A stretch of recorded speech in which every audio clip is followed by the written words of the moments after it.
9 present, 0 absent. Stand for the Pledge of Allegiance.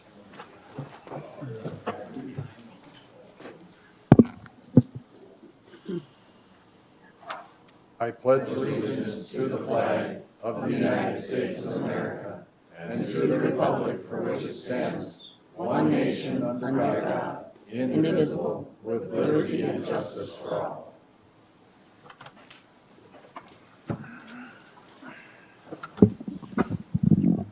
Are there any proposed additions or deletions to the agenda? Move to approve. Second. Motion to approve.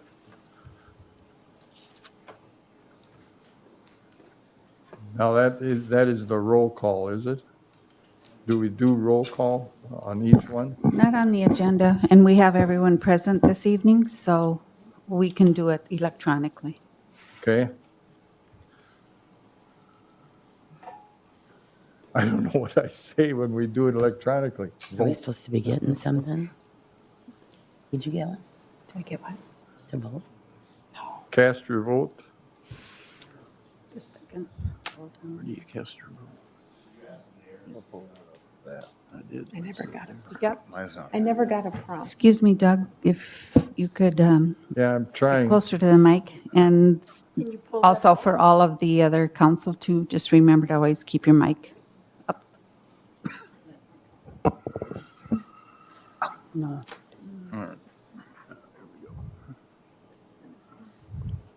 Is that?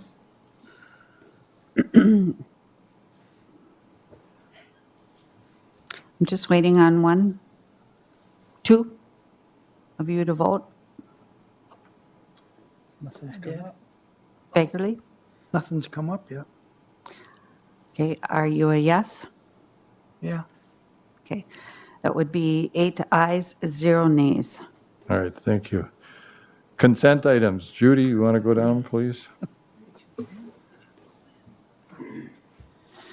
Mr. Mayor, members of the council, on tonight's consent agenda, we have for council's approval City Council minutes of July 3rd, the Willmar Charter Commission draft minutes of May 30th, Willmar Municipal Utilities Commission minutes of July 10th, a resolution for the regional park or trail designation application with Greater Minnesota Parks and Trails Commission, agreement between Minnesota Department of Revenue and Willmar for collection of local sales and use tax, resolution for approving the 2024-2025 Humane Society Agreement, the accounts payable report from June 28th through July 12th, West Central Ducks Unlimited lawful gambling application, and for council's information, the building report for June 2023.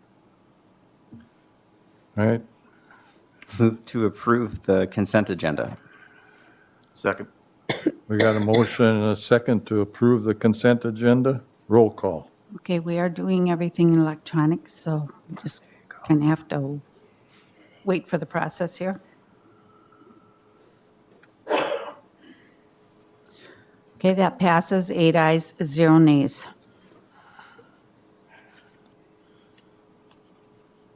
Okay.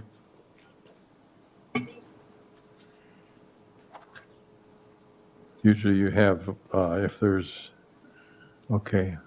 I didn't have time to enter the speaker for the open forum. So we have Ron Christensen. Ron, you have 3 minutes. Welcome. When you start speaking. When you start speaking. Starting now. It's good to be here. Familiar territory.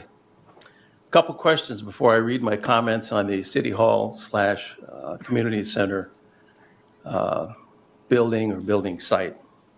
First question is, what's the value of property that would be taken off of the tax rolls if the council opts for the mall location? Second question for you to ponder is, several years ago, a resolution was passed by this city council to build a combined city hall / community center at the community center's present site. Whatever happened to that? A couple comments that I posted on Division Willmar site. I think maybe some of you have read it. The rest of Willmar needs to hear it. First one I posted was, City Hall does not need to be centrally located or readily accessible by all. It is a destination for people that need to do business with the city and only needs a small meeting area for staff. My guess is less than 1% or 1/10 of 1% of the citizens of Willmar have a need to visit City Hall, especially since we no longer have a city engineer or an engineering department. No bid letting meetings, no picking up and returning engineering documents for construction projects, as that is all done now by Bolton and Mink at their offices. Presently, there is no need for a new city hall, as they have plenty of space where you are, and everyone knows where City Hall is located. The community center should remain where it is. Everyone knows where it's located and also is readily accessible with 2 entrances. The building has plenty of room for the needs and only needs some updating and long-awaited maintenance. My second comment posted on there is just a few days ago. It says, once again, city council members are being inundated with scripted phone calls, emails, and letters from one source at the Willmar Senior/Community Center. These phone calls, letters, and emails should be ignored, as they are from a small minority of your constituents and many from out of town. Please use common sense and wisdom to keep City Hall where it is and update the community center right where it is. Today, many homeowners in Willmar have chosen to not build new homes due to the increase of building material costs. I'm in the building business, I know that. It's less expensive to stay in their own home and update and fix what needs to be fixed. I think the city of Willmar should do the same. Stay where you're at, fix it, update City Hall. You have plenty of room there. Now go do the right thing. Thank you. Thank you, Ron. And Ron is the only one signed up to speak. Okay.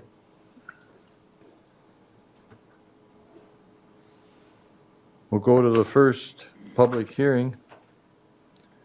And we'll open the public hearing on the authorizing the issuance of up to $9,450,000 of general improvement bonds. Tom? Good evening, Mr. Mayor and members of the council. Yes, there are 2 actions being taken into consideration this evening. So the first, as you said, is the public hearing to consider an ordinance authorizing the issuance of $9.45 million in general obligation bonds, Series 2023A, and per city charter, Section 2.12, an ordinance or a hearing is required for this ordinance. The bond proceeds will finance various public improvement projects throughout the city. These projects were approved by the council this spring and are currently under construction this year. Other sources that will be used are, other sources of funds are wastewater treatment plant, the MUC, municipal state aid, and the local sales tax, as well as the levy. So the action that we would be looking for would just be to approve the ordinance as presented, assign a number, and publish. All right. And there's 2 different separate, That's correct. Yep. The ordinance Actions. first. Yep. And then the resolution would follow. okay? So first would be the published ordinance. We need a motion. I move to authorize or adopt, assign a number, and publish the ordinance.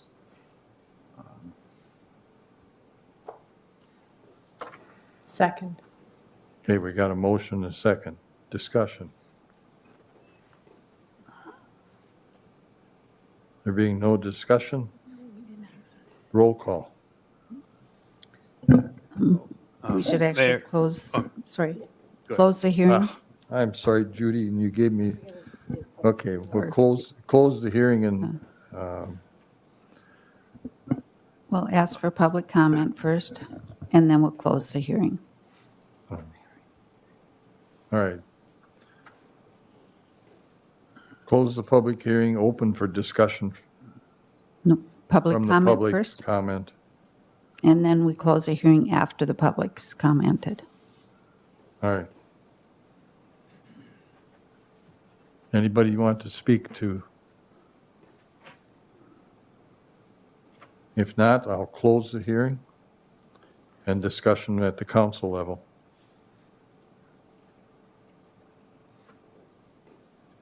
No discussion? We've got a motion and a second. Roll call. It should be up on everyone's screen.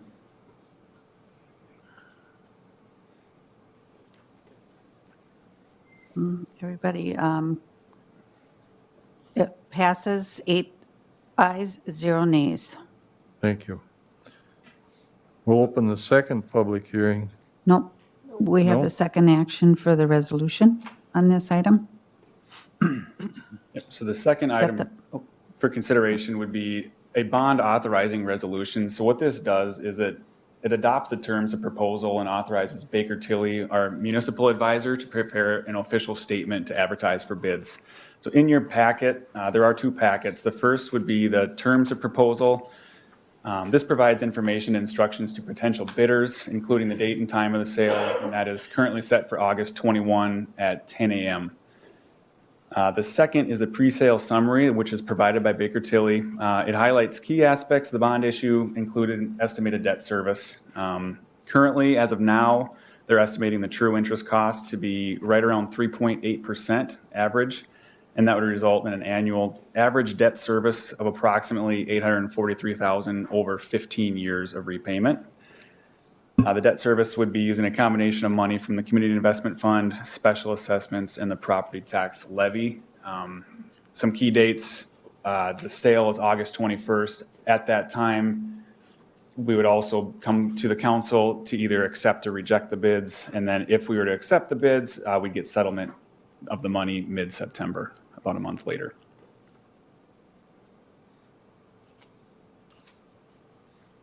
All right, so we've got the hearing open. No, we're finished with We're the just- hearing. We're just Just need asking for a motion to motion introduce the from the council. resolution. I'll make a motion to adopt a resolution providing for the competitive negotiated sale of 9,450,000 geo improvement bonds. Second. Okay, we got a motion and a second. I didn't catch who seconded. Brian? Discussion? There being none, roll call.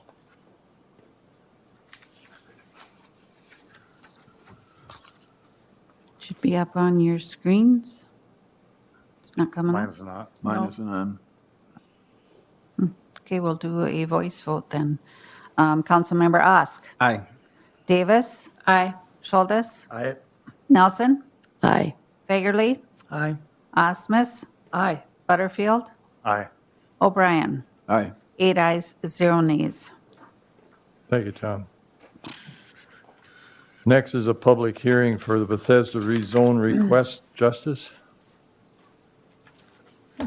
Thank you, Mr. Mayor. All right. Yeah, so tonight I'll be going over the Bethesda property rezone to limited business from ag. So several things. So Bethesda requested to rezone the property to, I would say, like a zoning that worked. So initially they reached out to staff to see what would be the proper zoning for them to conduct a phase 2 and expansion of their current site on Willmar Avenue.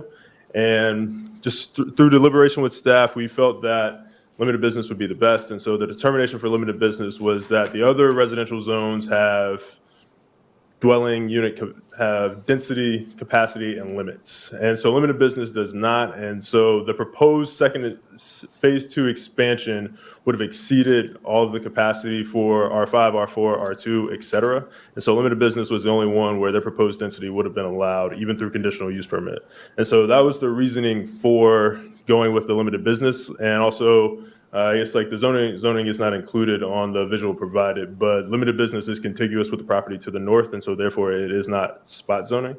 And so this is just the first part of their phase two expansion is to rezone the property to limited business to a zoning district that will allow for the proposed density that they have. And as a reminder, that proposed density initially is going to be 120 to 160 units and possibly end up being 210 to 250 units total for the entire phase two expansion of Bethesda. And then I guess I have Troy and Michelle from Bethesda, both here if you guys have any questions for them. But with that, Mr. Mayor, I'll turn it back over to you for any questions. Thank you. We will accept comments from the public at this time on this hearing. Anybody here to speak? If not, we'll close the public hearing and open the discussion at the council. I'll make a motion to rezone Second. from ag to limited business. I still second. Covered it. Sorry. Okay, we got a motion and a second.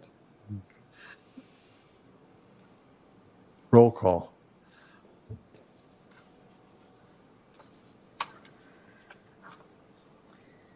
That motion passes, 8 ayes, 0 nays.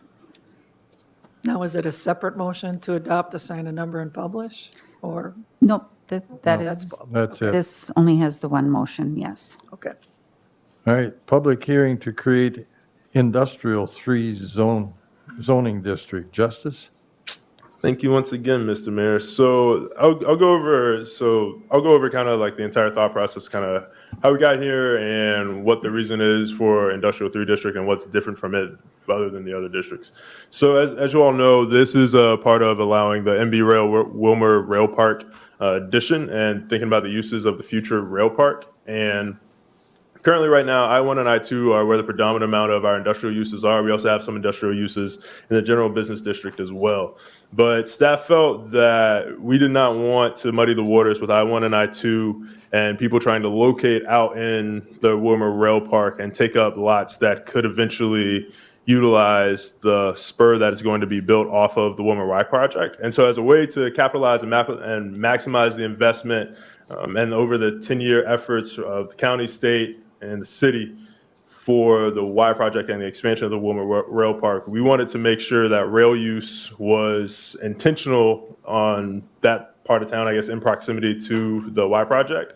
And so we felt that it should have its own designation and that it should be much more intense use, larger lot sizes. So the lot minimum is much greater than the other industrial districts. And so the uses that you all see that are provided in the packet, these are uses that City Planner Guillermo Mota pulled from other rail parks that MB Rail operates. And one of the key distinctions from the other zoning districts is that there is a clause to deny uses that are not related to rail whatsoever. Like I said, we really want to maximize the investment of the Y project, and we really want to reserve that property for rail-related projects. And so that is one of the clauses that is included. I think the only thing that I really want to bring your attention to, just as far as like the lot minimums, currently in the ordinance, the lot minimum is 1.5 acres. I mean, we could take that, it needs to be in square feet, so it should be about 65,000 square feet. I know initially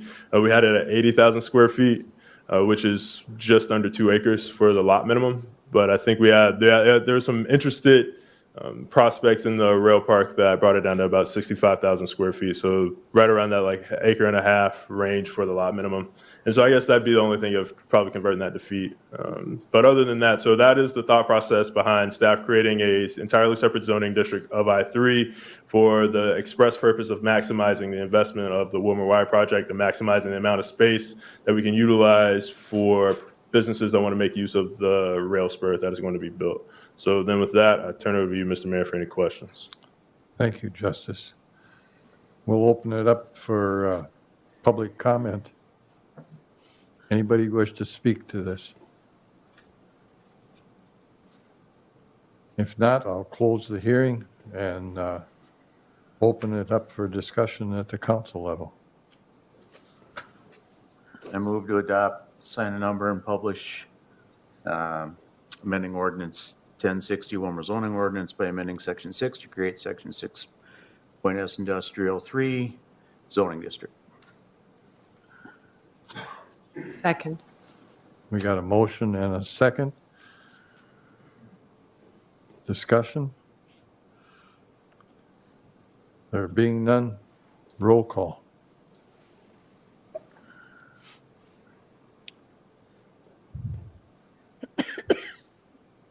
That motion passes, 8 ayes, 0 nays.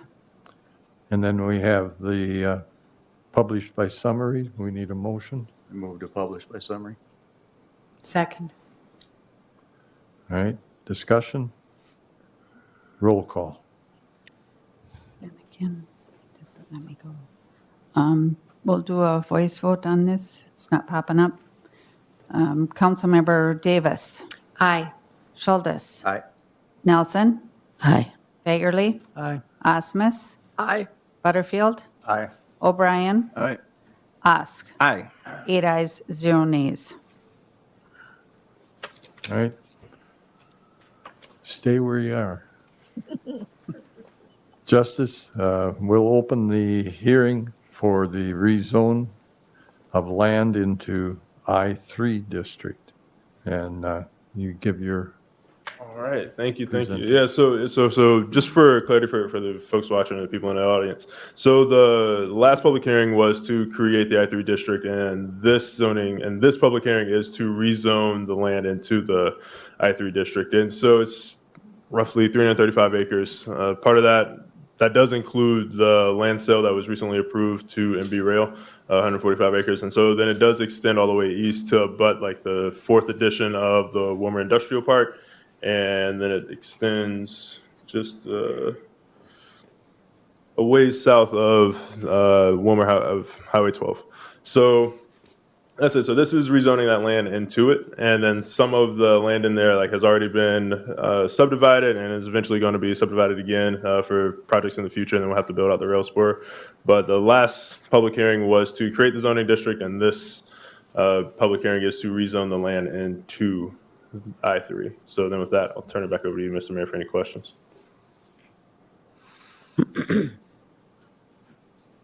all right, we'll receive at this time public comment in regards to the same. Anybody? If not, I'll close the public hearing and open it for discussion by the council.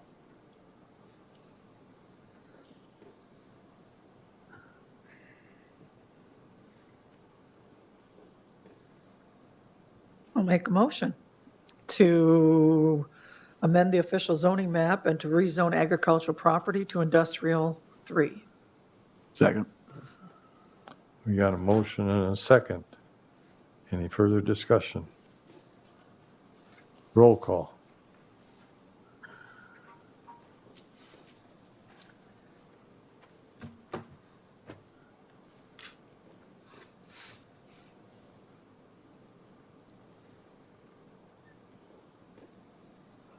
Councilmember Butterfield, do you want to do a voice up there? Popped in. That motion carries, 8 ayes, 0 nays. That passes. Then we have the motion for published by summary. So moved. Second. Okay, we got a motion and a second to publish by summary. Roll call. And again, we'll do a voice vote. Councilmember Schultes, Aye. Nelson, Aye. Fagerly, Aye. Osmus, Aye. Butterfield, Aye. O'Brien, Aye. Osk, Aye. Davis. Aye. 8 ayes, 0 nays. That passes. Thank you, Justice. Next, we have the tag team of our city administrator and our utilities manager to talk about the City Hall and Municipal Utilities Office. Good evening, council. Yes, tonight we're here to discuss the joint venture with the City Hall and the municipal utilities, and asking that the city decide if they want to have a joint City Hall or Willmar Utilities, or if we would like to have the utilities go on their own. They have a site that that they have selected that would only fit for their needs and is not large enough for the city hall to be in that space. If we want to go to another and have a joint venture, that means we would have to purchase property along with the Willmar utilities. John, anything? No, I think, Leslie, you did a nice job of covering it. Other than I'd like to add one additional comment. The council had requested the commission last spring to wait or hold off with pursuing purchasing a piece of property, and the council requested that the commission give consideration to waiting until May 15th, which the commission honored that request at that point in time. And now we're the end of July, well past May 15th. So the commission is looking for some direction from the council, whether we can move forward or if the council would prefer that we continue to wait. But it's the commission's desire to move forward. All right, well, open it up from the council, whoever wants to speak. I would make a motion to approve the Willmar Municipal Utilities to pursue a standalone site for future operations. Second. Okay, we got a motion and a second. Discussion. Yeah, Julie? I just think after we had discussed this at the work session last week, it was pretty clear that we all agreed that if they didn't have space, that there was no use in pursuing it further. All right, so we need a motion. Got it. Oh, that's right, you did. Thank you. In a second. Any further, Justin? Thank you, Mr. Mayor. Just wanted to say thank you, John, and if you would extend our gratitude to the rest of the commission for giving us some time to ponder some plans here. It's taken us a little while to figure it out, but I think we've arrived at something that's going to probably work best for you, and ultimately we hope to arrive at something that works best for the city as well. But thank you for that time. Well, thank you as well. And it's not an easy decision, the decision that you got to make. A lot goes into that decision. It's a very long-term decision, so it takes time. Mike? Being on your board, so to speak, I had a chance to watch you guys in action, deciding and figuring all this out, dotting your I's, crossing your T's. Very, very impressive. Well, thank you. Yep, very. Share that with the commission. Yep. John, we appreciate the MUC's patience with us and being a couple months behind, but I wish you the best in your new project. Well, thank you. Thank you, and we look forward to being able to move forward as well, with the council endorsing our project and being able to move forward and have the support of the council to do that. So thank you. All right, thank you. We didn't vote on that yet, did we? Did I vote? No. So that's a motion. Do I just call that? No, it's just a motion. It's on the screen. I'm just waiting on Nelson to vote. Okay. I just have That to get it motion- straight. It's Sorry. in a roll call, it's You'll say roll call, but electronic, and even, it's, yeah, and a Now motion with- is still, I have to say, yeah, cast your vote or what? yeah. All right. And that motion does pass, 8 ayes, 0 nays. All right, thank you. Thank you, John. Thank you, Leslie. Now, the auditorium, lead and asbestos remediation. Kyle, you're going to present this. Mr. Mayor and council, before Kyle starts in, we're hearing comments from the public that they're having trouble hearing everyone. So please try to speak a little louder, apparently. These microphones need to be a little longer or something. That may be Almost an have to internal swallow it. audio- An audio issue. All right. Good evening, Mayor, members of the council.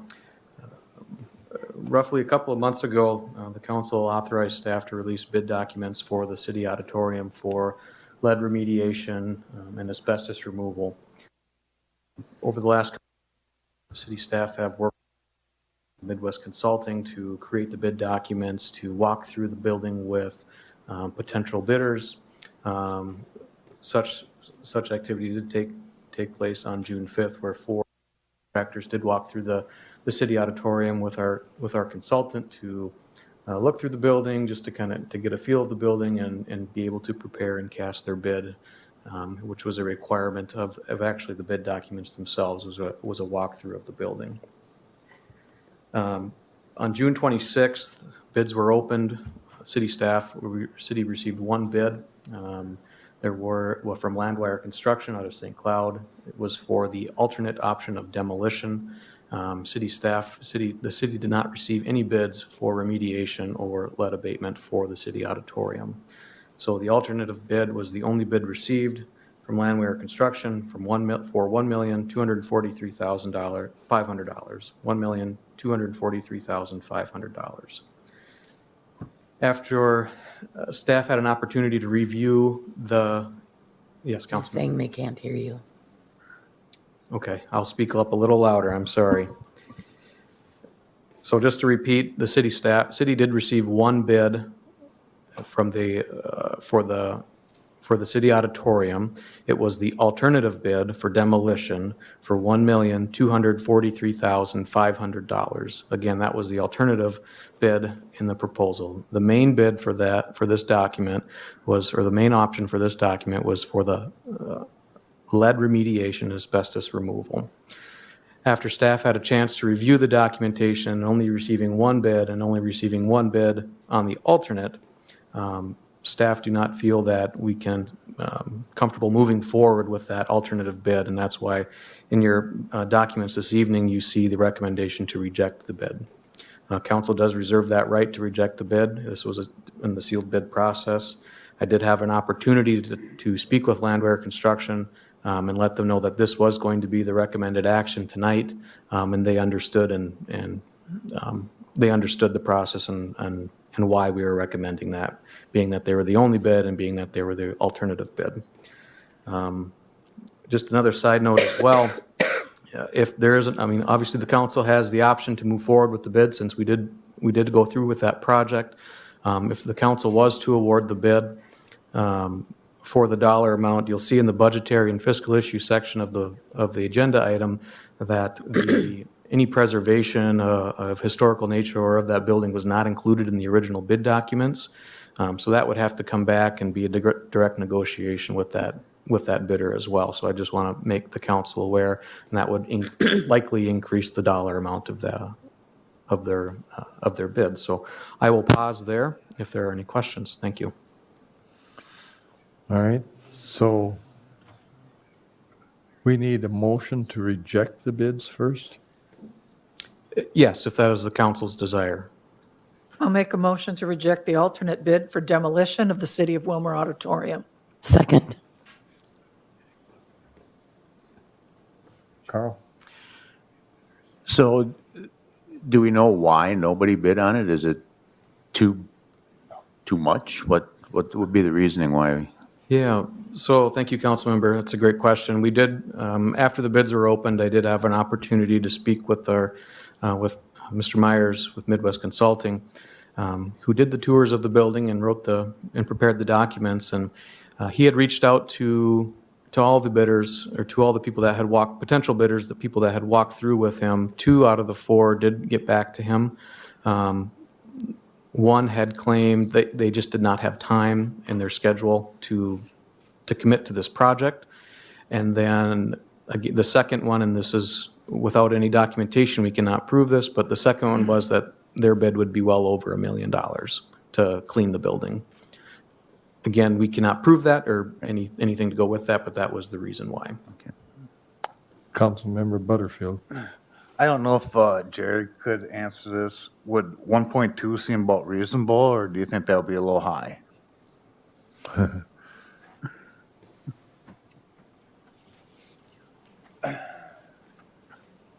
Good evening, Mayor Council. In all honesty, I have not been overly involved in this project, so I'd be speculating at this point. So I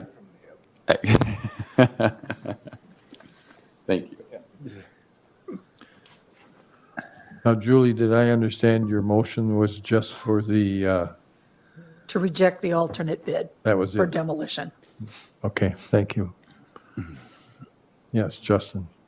Mr. Box, if we didn't reject the bid, but didn't accept the bid and let the bid just stay out there, how long could we hold that bid?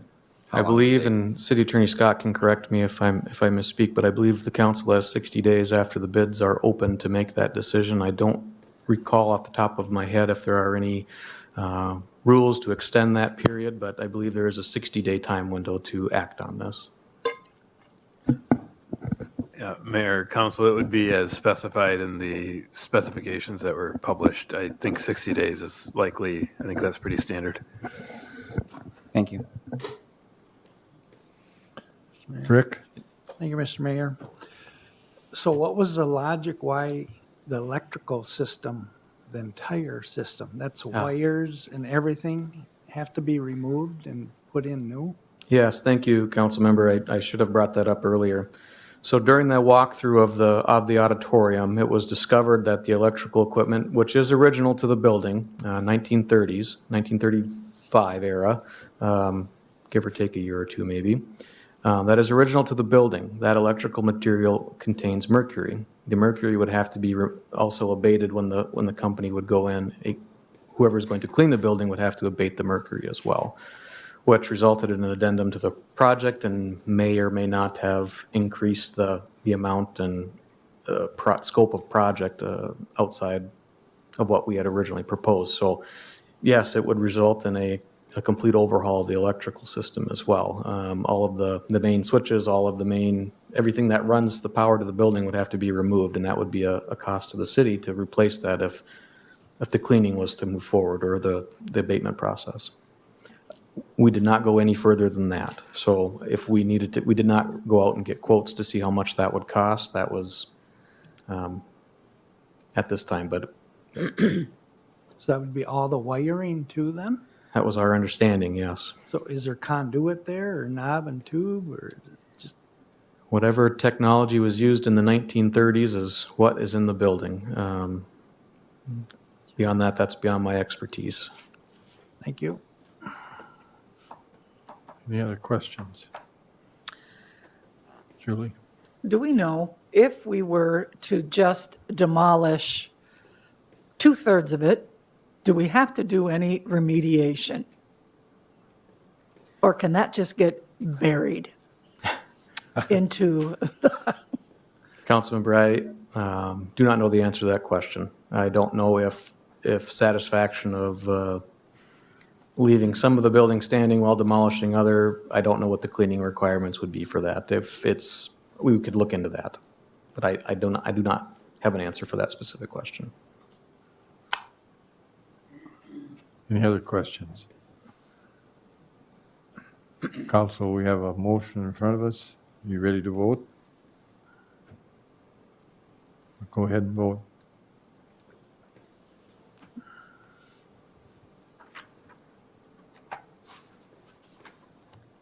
That motion passes, 8 ayes, 0 nays. Okay.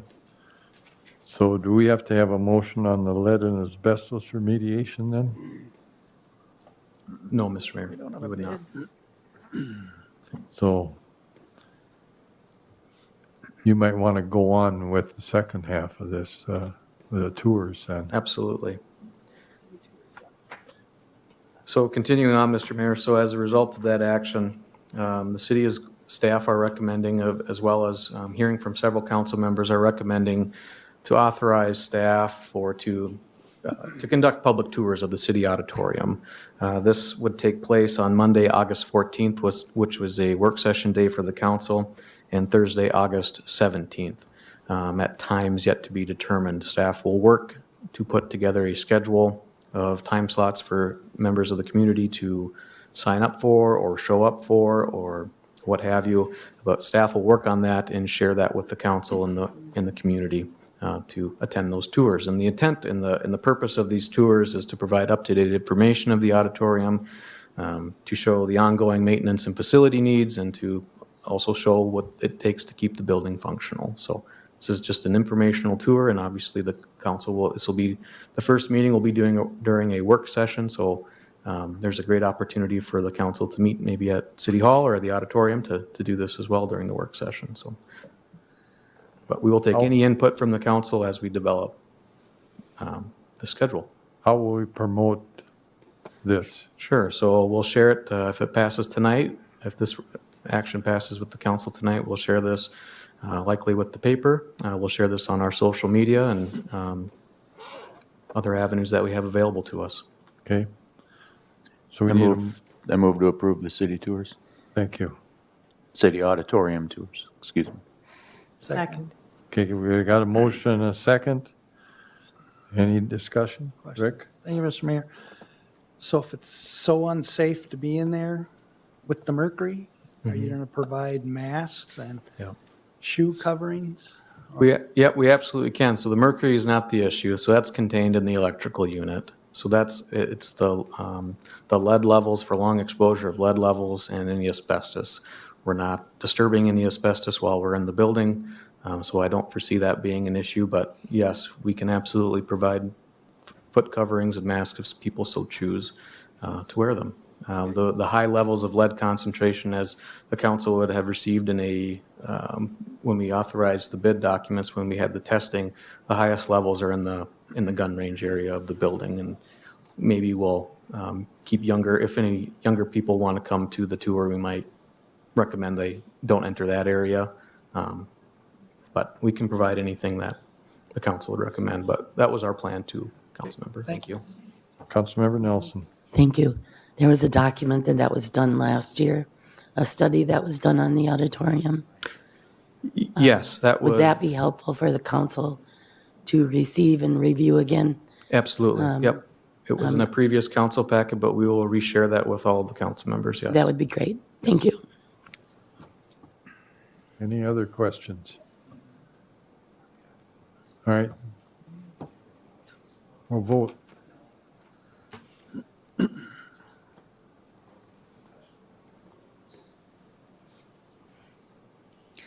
That motion passes, 8 ayes, 0 nays. Thank you, Kyle. City Administrator Leslie, settlement agreement between BNSF and the City of Willmar. Yes, tonight, this agreement is probably one of the last ones that the city council will have to look at or come to a settlement with the BNSF. The Willmar Y project has been completed, and during the construction of this project, it was noted that the drainage issues, drainage ditches, and tile were not part of the plan, and they were not discovered before the plans were drawn up for the Willmar Y. So this here is to correct the drainage issues, and they had crushed during construction some of the drainage tiles. So this here is between the county, the city, and BNSF. So the county has part of this that they will have to fix, and then the other part is a drainage section that the city has to fix. And so this gives us time to have our engineering staff review the documents and get the drainage tile and plan in place, and then also allows us to submit those to BNSF without having to pay an application fee to BNSF through this agreement. And this whole project then would have to be completed by September of next year. I looked at the picture, the drawing. Was there just one big tile? One for us and one for the county. That was on the other side? One is on the other side. Yeah, okay. Yep. All right. Make a motion to approve. Second. We got a motion and a second to approve the settlement agreement. This is a resolution. Any discussion? Roll call.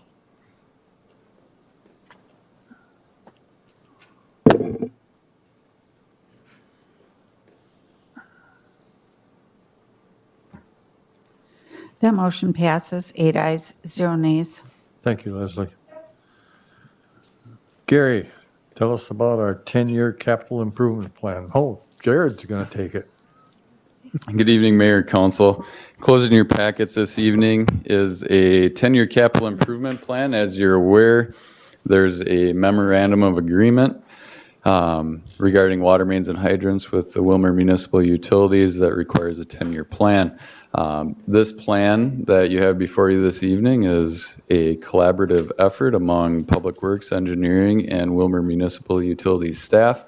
The target amount identified in that plan was a 12 million, which has been historic, or over the last couple of years is the amount that's been pursued with street reconstruction and mill and overlay projects.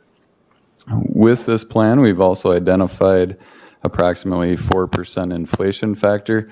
I don't know that there's a better number that we could use, but that's the number that staff identified, and that's what the projections or the inflation factor that have been added to the approximately $12 million worth of street and utility and mill and overlay improvements, and that's what's reflected in that plan this evening. This plan covers years 2024 through 2023. I don't know if that's me or the mic, but apologize for that. So the plan has been enclosed in your packets. I'd be happy to answer any questions that council might have regarding the plan. Okay, we need a motion, or I'll take questions. Justin? Oh, I'm sorry. Julie? Well, I would just like to again say this is a very aggressive approach that this council is taking. But the public has said they want the streets fixed. And I think this is a great plan. This is the first time we've had a 10-year capital improvement plan to really map it out in the streets and the map, and it's clear and it's a good direction. So I will make a motion to approve and adopt the 10-year capital improvement plan for the future improvement project planning. Second. Okay, we got a motion and a second to adopt the capital improvement plan.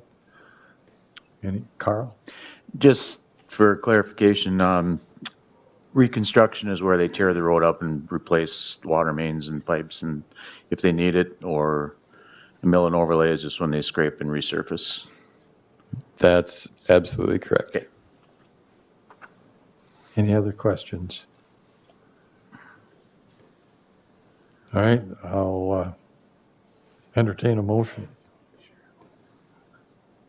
Sure, I can mention it. So John brought up a good point. Obviously, as part of this, on an annual basis, we'll be evaluating the projects in terms of the costs and the impact to user rates and identify that. As part of the 10-year plan, we have identified approximately 1.5 million for the Willmar Municipal Utilities. Currently, their budget's about 1.25. So there will be some, with all of this, there will be some rate updates, tax updates, things of that nature. City is working with its financial consultant, Baker Tilly, and this plan will. It's not the last time you're going to see this plan, I guess is what I'm saying. There'll be requests for potential rate increases. There'll be requests to evaluate the tax rates, things of that nature, to put together the overall financing and funding for the plan. But that'll be before you numerous times with each project each year. So. All right. Anything else, John? No, I think Jared provided a nice high-level overview. Just a little more detail, as Jared alluded to. We'll be looking at our rates on the utility commission side. Presently, we have 1.2 in our budget. The average on this plan is about it's closer to 1.8.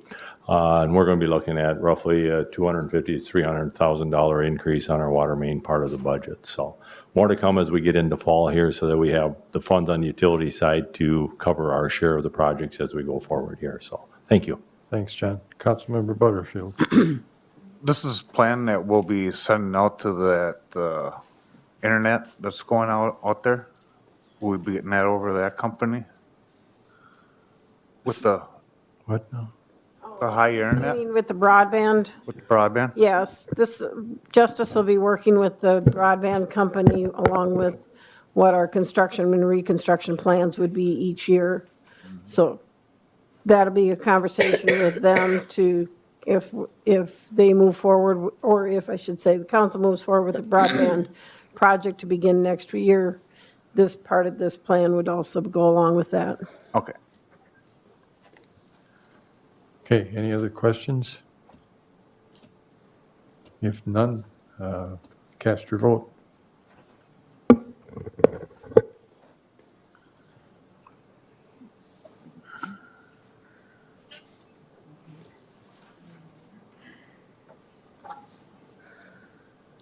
That motion passes, 8 ayes, 0 nays. Thank you, Jared. Thanks, council. Paffrath Purchase Agreement Amendment. Justice.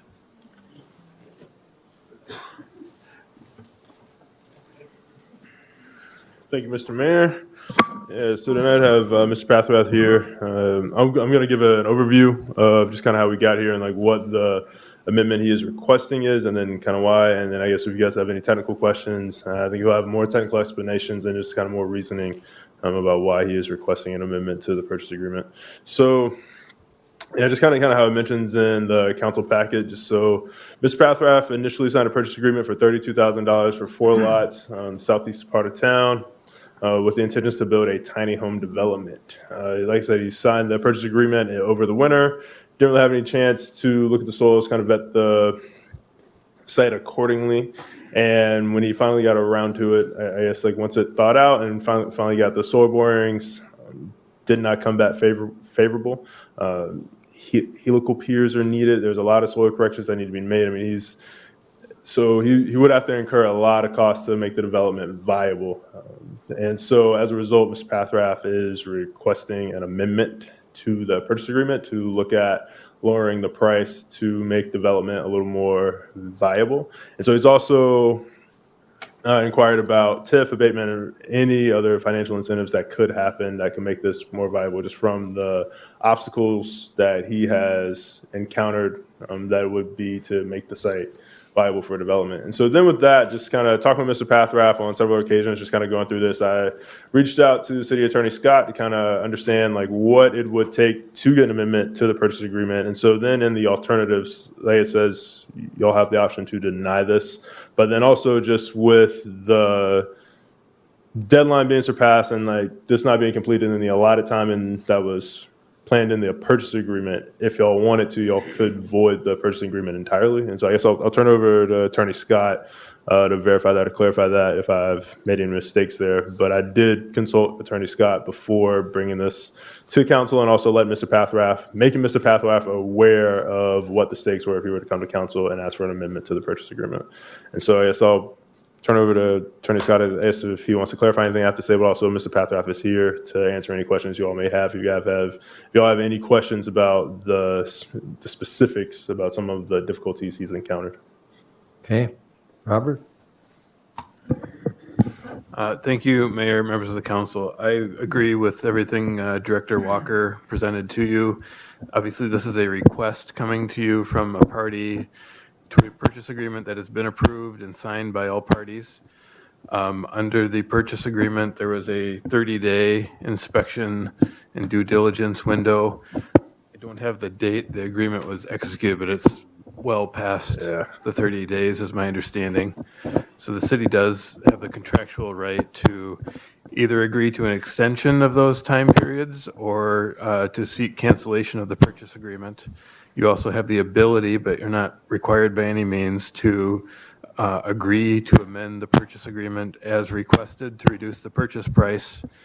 But again, you're under contract for a purchase price at $32,000. $32,000. So there's no obligation by any means for the city council to agree to the request.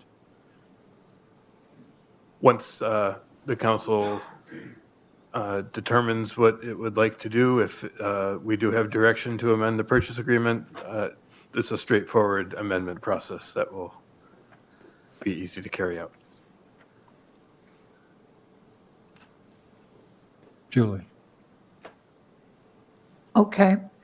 If we make the motion and vote to amend it, would we then go into closed session to renegotiate? I mean, there is no amount that we would be amending it down to, correct, that I saw? Yeah, no, so tonight I was just kind of seeking direction on if that was something that y'all would be favorable of, and then we can kind of go from there and figure out the price, and then I guess we'd redo the whole negotiation process. Wouldn't it, okay, I'm just thinking, wouldn't it just be easier then to just cancel the contract and then go back in to open a new negotiation? Either way, I suppose. Either way, I think I don't have a strong opinion on whether one procedure is better than the other. Okay. Councilmember Butterfield? If we go with the void the purchase agreement, the earnest money of $1,000, will we keep that or give that back?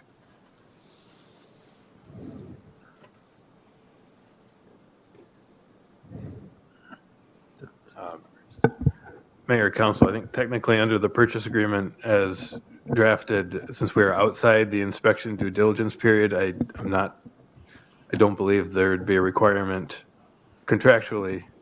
But I'm looking at, I'm sorry, Justin Paffrath, Mayor, members of the Go ahead, Justin. item subsection 13, inspection due diligence period, 547 days from the date it was signed, November 8th.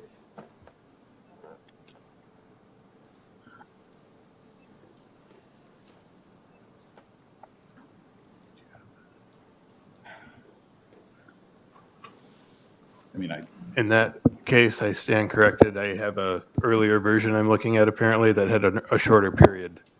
I see the at the time it was signed. signed version of the agreement that does have a longer period, and if you're within that, then absolutely the council would need to refund the earnest money that's been deposited. Well, there's, I guess in my experience, it's accept, reject, or counter. This is the buyer's ability to come back and have an ask after having a period of time to do due diligence on the site. And then upon discovering this information about the soils, I felt it was fair and reasonable to come back and ask for the amendment that I did present, which there was an amendment proposed. And then there's exhibits as well, showing the geotechnical analysis, calling for the helical piers, and then I've got quotes for piers that per unit would exceed $10,000 per unit, and if it was 16 units, it'd be $160,000 in extra costs to a entry-level housing project. You know, so I'll leave it at that. I could bring more comment or have more discussion as well. Councilmember Ask? Thank you, Mr. Mayor. I'd move to table this conversation to a closed session at the end of our agenda.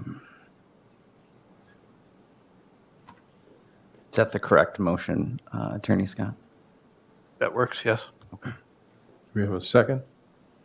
Second. Here you got a motion and a second. All those in favor, vote.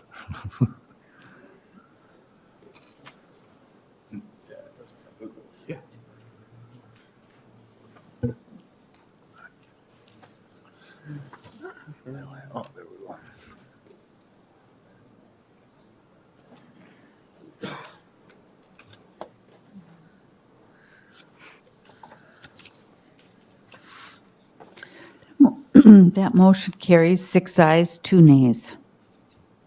All right. Thank you, Justice. All right. Chief Felt. Introduction of an ordinance regulating massage therapy. Good evening, Mr. Mayor and members of the council. Thank you for having me here tonight. The item tonight before you for your consideration is the introduction of an ordinance regulating both massage therapists and massage therapy businesses in Willmar. I want to thank City Attorney Robert Scott, Detective Sergeant Nelson, and Dr. Katie Lundell Stir from the Ridgewater College Massage Therapy Program in helping craft the ordinance that we feel would help protect the many legitimate massage therapists and businesses in our community, provide for health and sanitation needs, and to help prevent criminal activity. As you're aware, the City of Willmar has several massage therapy businesses. Most operate as legitimate entities, but our agency has taken a number of complaints regarding some that operate with questionable business practices. Various massage businesses across the state have been used as fronts for prostitution, human trafficking, and money laundering by criminal entities. Unfortunately, our community is not immune from this. Most recently, a complaint was received about a transaction card fraud at a massage business in Willmar. A subsequent investigation, search warrant, and BCA lab results from evidence at the scene has prompted charges against a 42-year-old business owner for prostitution, operating a disorderly house, and financial transaction card fraud. Evidence at the scene appeared to indicate ongoing and longstanding criminal activity of this type in Willmar. So in providing a brief overview of the ordinance, some requirements that we feel would be helpful to maintain, to get a massage therapy license in Willmar would include both a massage therapist and massage therapy businesses would be licensed by the city. With that, there would be exceptions for various medical professionals and facilities to operate without a license, for example, at a nursing home, a chiropractic office, and other businesses like that. Businesses and individual therapists would have certain insurance requirements. Individuals would have educational and/or standard certification requirements, and that's something we met with Ridgewater College about and several massage therapy businesses on what would be reasonable requirements for that. Applicants would be subject to a confidential criminal history check. There would be a license fee set by the council, be a requirement that therapists must be at least 18 years old, requirements for specific areas of the body to be covered during massage therapy, and prohibitions of intentional touching of specific body parts. Setting of specific hours of operation, what's proposed is no earlier than 6 a.m. and no later than 9:30 p.m. We found in our community some businesses are open substantially later than that. Sanitation requirements, including surfaces, linens, and hand washing. Allowance for inspection by public health, building officials, and police during business hours to ensure compliance, and the prohibition of explicit advertising for those massage therapy businesses also. This is a broad overview of the proposed ordinance. Various massage therapy practitioners in our area have expressed support for such an ordinance and the requirements that were noted. We also feel that this would be a valuable tool in both prevention and removal of businesses that operate in unsafe, unsanitary manners or involved in criminal activity in our community. With that, we recommend that the ordinance be introduced and set a public hearing for August 7th at 6:30 p.m. And if approved by the council, we'd also ask that the ordinance be published by summary. And I stand for any questions that you may have. Anybody ready to make a motion? I'll make the motion to set a public hearing on August 7th, 2023 at 6:30 p.m. Second. We got a motion and a second to set the public hearing. Any questions? Mike? Chief, how many massage businesses do we have in Willmar? You know, they're currently not licensed, so it's hard to say. I know we've had probably at least 3 that have been on our radar with various complaints from the community on a fairly regular basis, but they're difficult cases to investigate and even more difficult to prosecute. So with the licensing, that'll take care of that. That's where we're thinking that'll substantially help, and it'll also give a good number of the massage therapy businesses that are in Willmar also. Okay. Rick? Thank you, Mr. Mayor. So if you talked with the county, would they be the ones coming to check on sanitation then? That it could be part of that that public health could be part of that. Right now, on the one investigation that we had going, public health was notified for that. Again, there's no current ordinance or even real county standard for those type of businesses, so they kind of had their hands tied. Okay, but if we do pass this, we can say the county health? That would be one of the entities that would be involved, yes, and then our building officials and then us at the police department, so. Okay, thank you.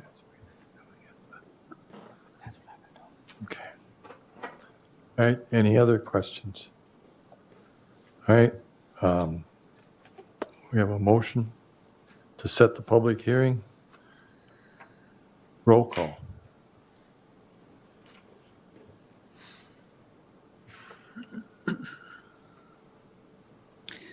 That motion passes, 8 ayes, 0 nays. Thank you, Jim. We need a motion to publish by summary. So moved. Second. Okay, we got a motion and a second. Roll call.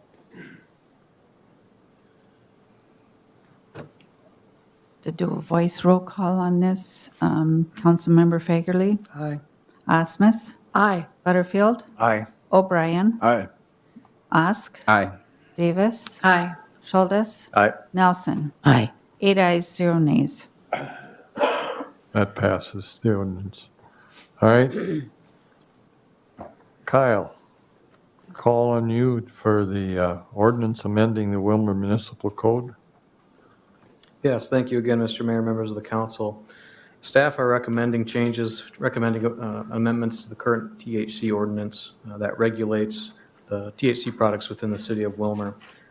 These amendments will bring the ordinance into compliance with state statute following the 2023 legislative session.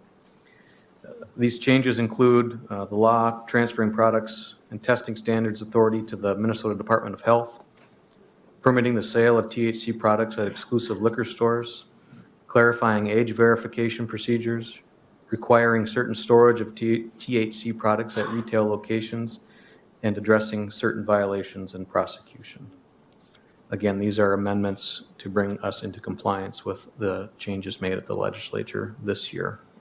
I will stand for any questions. Are we going to have a moratorium? That is a discussion for the next item, Mr. Mayor. Yes. Okay, thank you. All right. So this is the set of public hearing. Yes, so the action for this would be to introduce the ordinance and set the public hearing for August 7th at 6:30 PM. I'll make that motion. It'll be 6:35. Second. Okay, we got a motion and a second. Second. Roll call.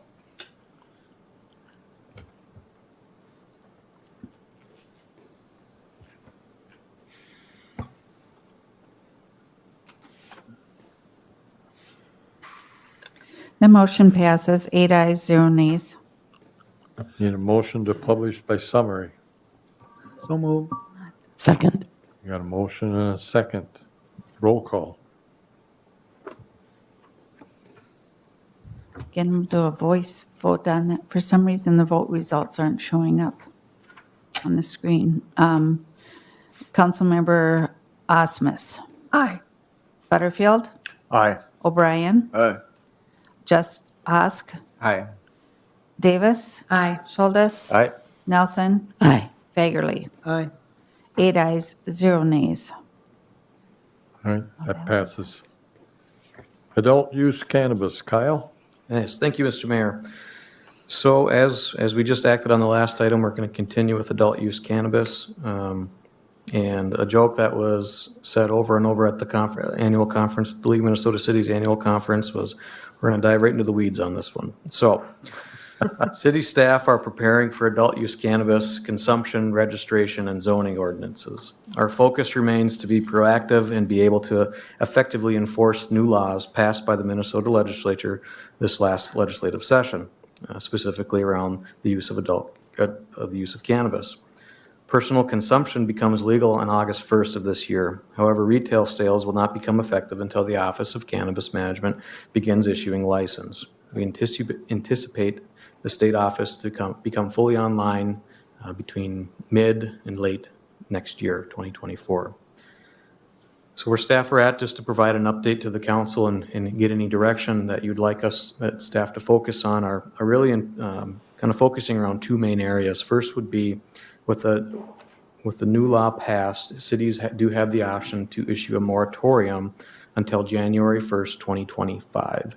What this would allow staff to do, there are three conditions with that. So Really, it's if you're doing if you are currently conducting a study, if you plan to conduct a study, health study, or if you plan to put a public hearing, a plan together to how you're going to regulate and enforce cannabis. So that would be the principle we would move towards for that moratorium.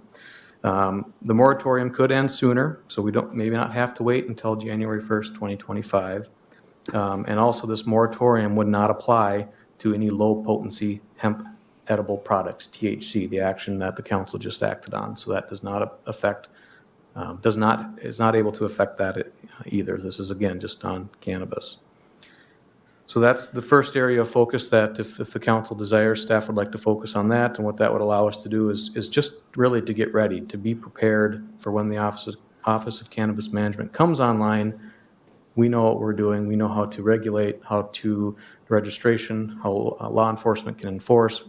It prepares us and buys us some time. So with that, during that time, we would focus on an adult use cannabis ordinance.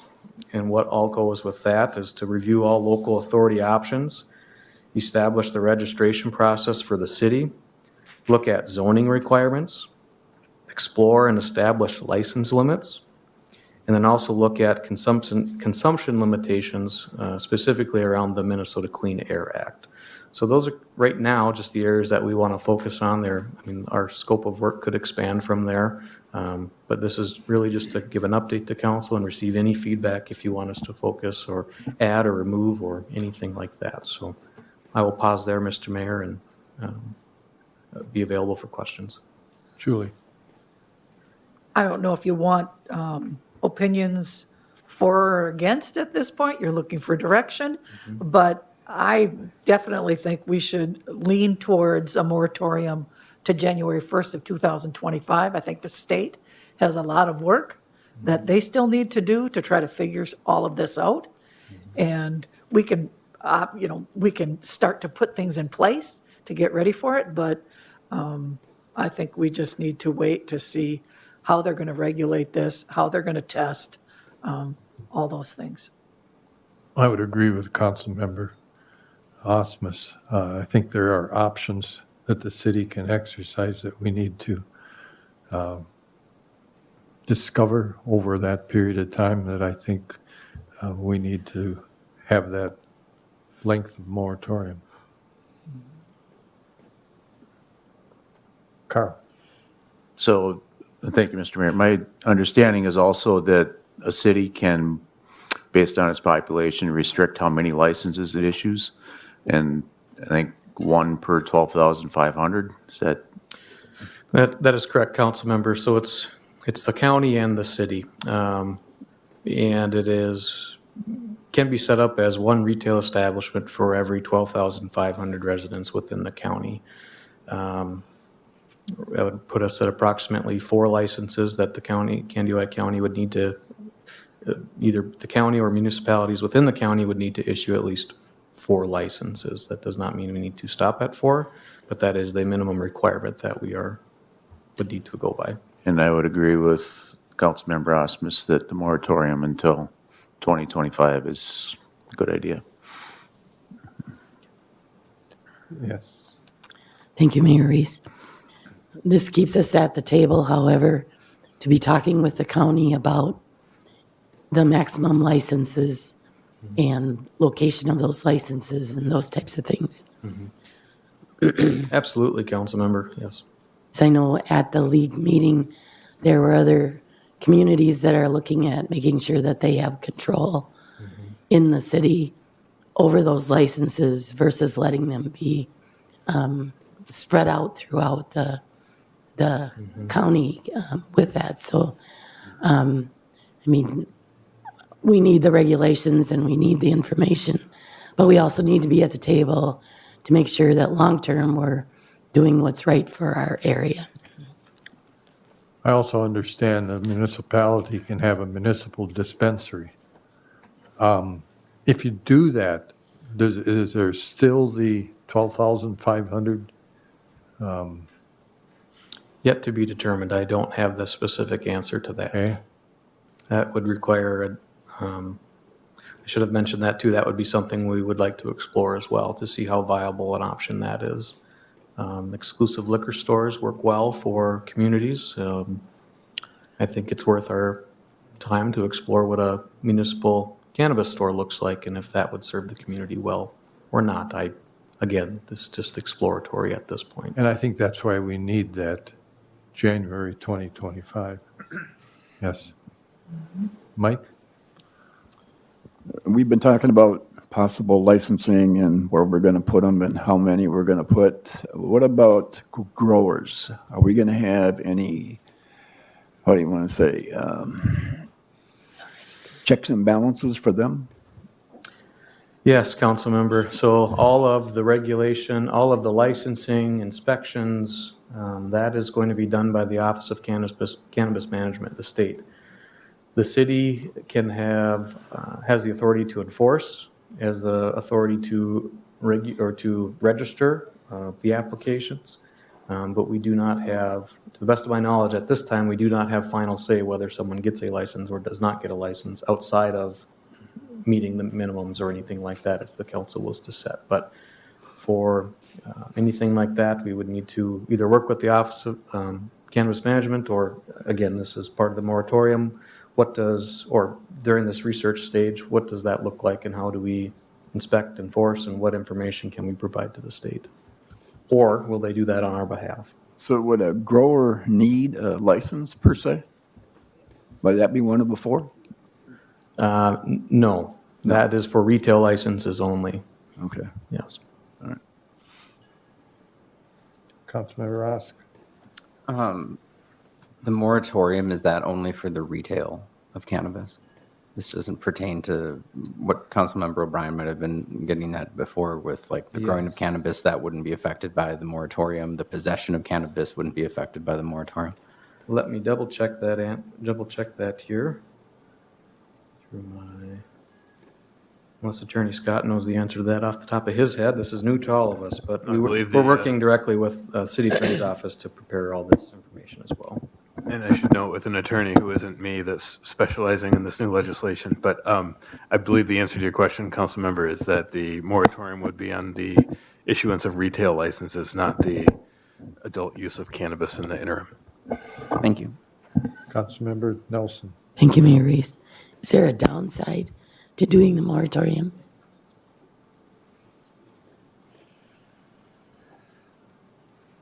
I don't know if I have a straightforward answer to that. I mean, the downside is if the city wanted to embrace this full-heartedly and was ready to issue licenses as soon as, or provide licenses or places for business as soon as the state was, I mean, that is an option. I think that we can put language specifically in the moratorium if it allows us to remove the moratorium at any time before January 1st, 2025. Again, there's a lot of different variables. This is new to all of us, and again, if we're ready early, then we're ready early. If we're not, we want to use all that time allotted to us.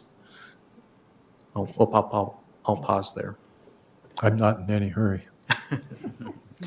I think we also need to make sure that we're as supportive as we can be with Chief Felt and the police. Good luck at this point. It's going to be a tough job, and I think we need to make sure that we work with law enforcement to make sure it's as easy as possible for them to enforce these, as many restrictions as we can. All right. That was for information only. Is there any other questions? If not, we'll move on. Thank you, Kyle. Thank you. Jonah, tell us about information systems projects. Good evening, everybody. Before you for approval are 3 quotations. The first quotation is our door access / security system that's already been approved in this year's capital improvement plan. What the system will do for us, it'll combine our current 5 separate systems into one. So currently the way it works, if a new employee is onboarded, they get a key fob. We have to go into 5 separate systems and put their access in. So it's really a bear to manage. It's a lot to take care of. let's see. And then with this, we'll also be adding on additional doors across the city onto the system. Kind of a neat thing that'll happen too, all of the rentable enclosed shelters at Robbins Island and Rice Park will receive pin pads on the entrance doors. So what'll happen is you'll pay a reservation fee with Parks and Rec. Once you confirm all the paperwork, they'll get you a pin pad code back, and that's what your entrance will be into the building. So there'll be a touchless process with that. No more exchanging of keys, which will be really, really helpful. And then we have access to logs of when they get in the building and stuff. Also, the bathrooms on Four Seasons and Rice Park shelters will be put onto this system as well, which will allow us to automatically unlock and lock them every day. Right now, we pay someone to go around in the morning and the evening to lock and unlock the doors. So it'll be nice to have this done on the schedule. I know Rob Baumgarn is really looking forward to that. So yeah, any questions with that one? That's one of three. 1 of 3. And we need a motion for that? Move to approve. Yes. Okay, we got a motion to approve. Second. We have a second? I'm sorry, I missed who did the motions. I got you second. Justin? Justin? Okay. Well, Julie? our big question is, are we going to get a fob? You just got to ask the right person. Yes, we can definitely do that. Any That'll other be questions? a good chance for us to audit who has access right now, because it's gotten to be a mess with all the different systems we've have going on. So I got one, Mr. Mayor. What's that? Rick? Thanks, Mr. Mayor. For the bathrooms at Robbins Island or wherever, yep. when they lock them and unlock, don't they check to make sure that they're clean? I think that would still be part of the normal schedule. This is just simply to prevent people from getting in once that time is hit during the day. But I think there still would be a routine cleaning every day for them. Okay. And of course, when you're in there, you can still get out. We're not locking you in. Any other questions? Roll call. That motion passes, 8 ayes, 0 nays. Okay, All right. Second one, this is a little more simpler. Back in January, we purchased wireless access points to kind of upgrade our Wi-Fi system across the city. This is simply just the hardwired wiring for them so we can put them up and install them. And again, that was approved in the capital improvement plan. Move to approve. here we go. Motion Second. and a second.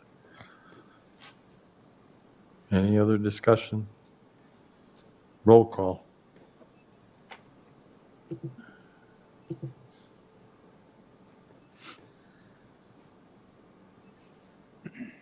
That motion also passes, 8 ayes, 0 nays. Okay, All right, number 3, the last one. So at the fire hall, we have a training room there. Currently, there's a projector system with speakers and some microphones. We've been having a lot of issues with that as of late. It's starting to fail with its age. It's proving unreliable. So what's also been approved in the capital improvement plan is just replacing that, and that's what this third quotation is. So we'll be putting up 2 86-inch TVs in there for them to use, and then just a simple button on the wall for them to use. So it'll be a lot more reliable and last quite a bit into the future. okay. Make a motion to approve that purchase. Second. We got a motion and a second. Discussion? Roll call.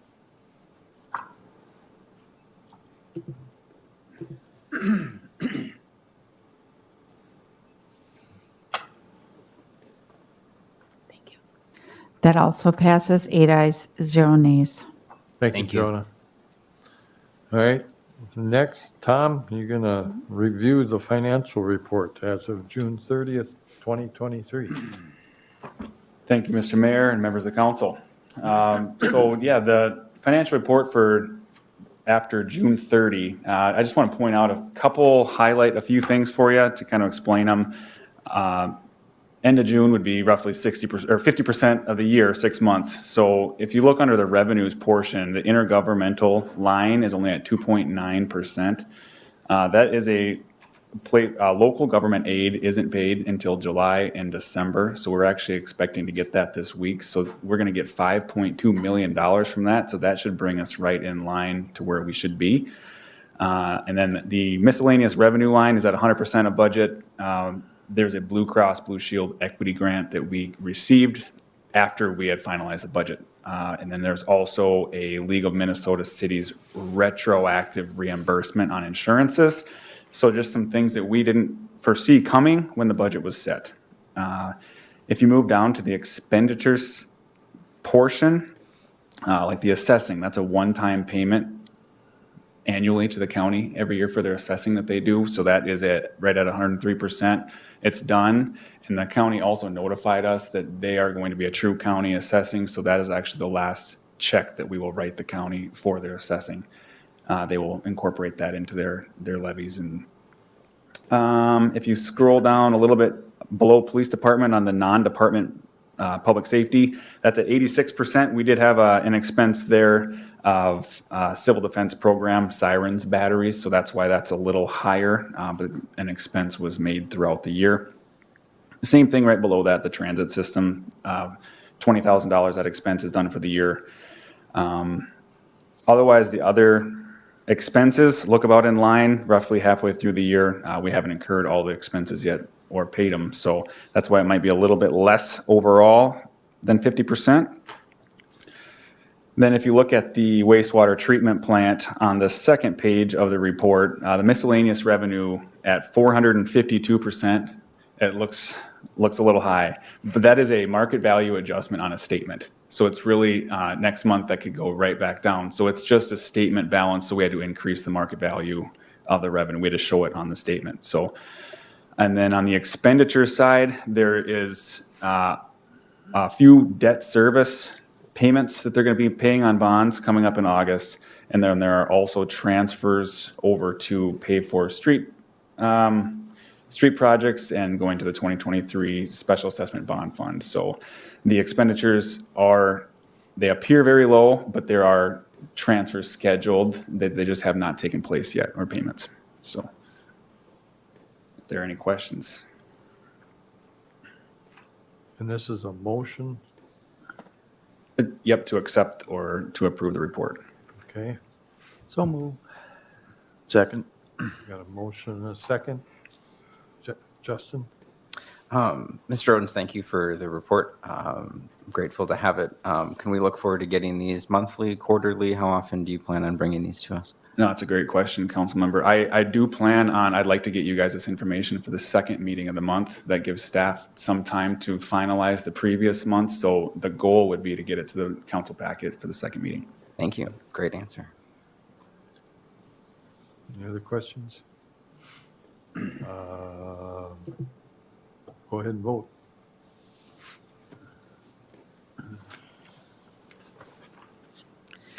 That motion passes 8 ayes, 0 nays. Thank you, Tom.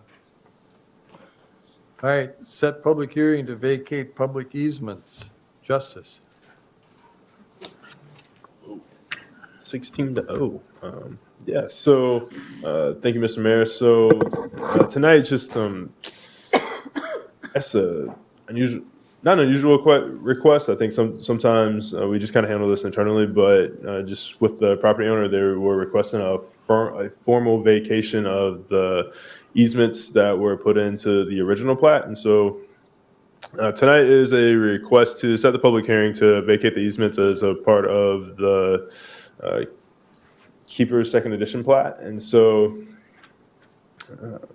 normally when it's a city or utility, city or utility easement, I've talked to utilities about it, like they'll just forego the easement. And so oftentimes these easements are put along the boundary lines or the property lines of each of the plats. And so all around, that way they can have access and get into the buildings how they see fit. And so normally you run into this issue when it's replatted and it's subdivided and put together, then all of a sudden you have all these easements kind of going throughout the plat, however which way, whatever the old boundaries used to be. And so when I asked the utilities, they said that they usually don't require formal vacations, that if it's a public easement, that they will just vacate it, not honor it, and then it's no longer relevant to them. But sometimes the attorneys for the client, when they are requesting a replat, will ask that it be formally vacated. That way it's a free and clear plat, and then that way, I guess, like for their own clarity purposes. But that's what tonight is. So it's really just a request to formally vacate the easements that went around the old property lines of the site before it was replatted and it was subdivided and put together into two. So it went from 4 to 2, and so they're just trying to make sure that the plat is free and clear of any old easements. And so this would be a motion to set the public hearing for the August 7th council meeting. So with that, I'll turn it over to you for any questions.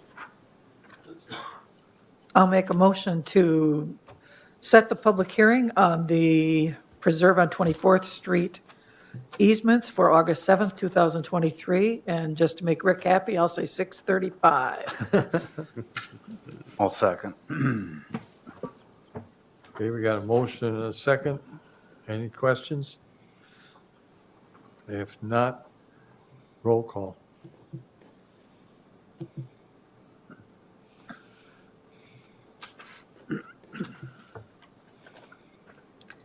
That motion passes 8 ayes, 0 nays.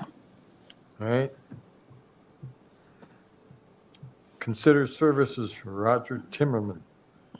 Justice?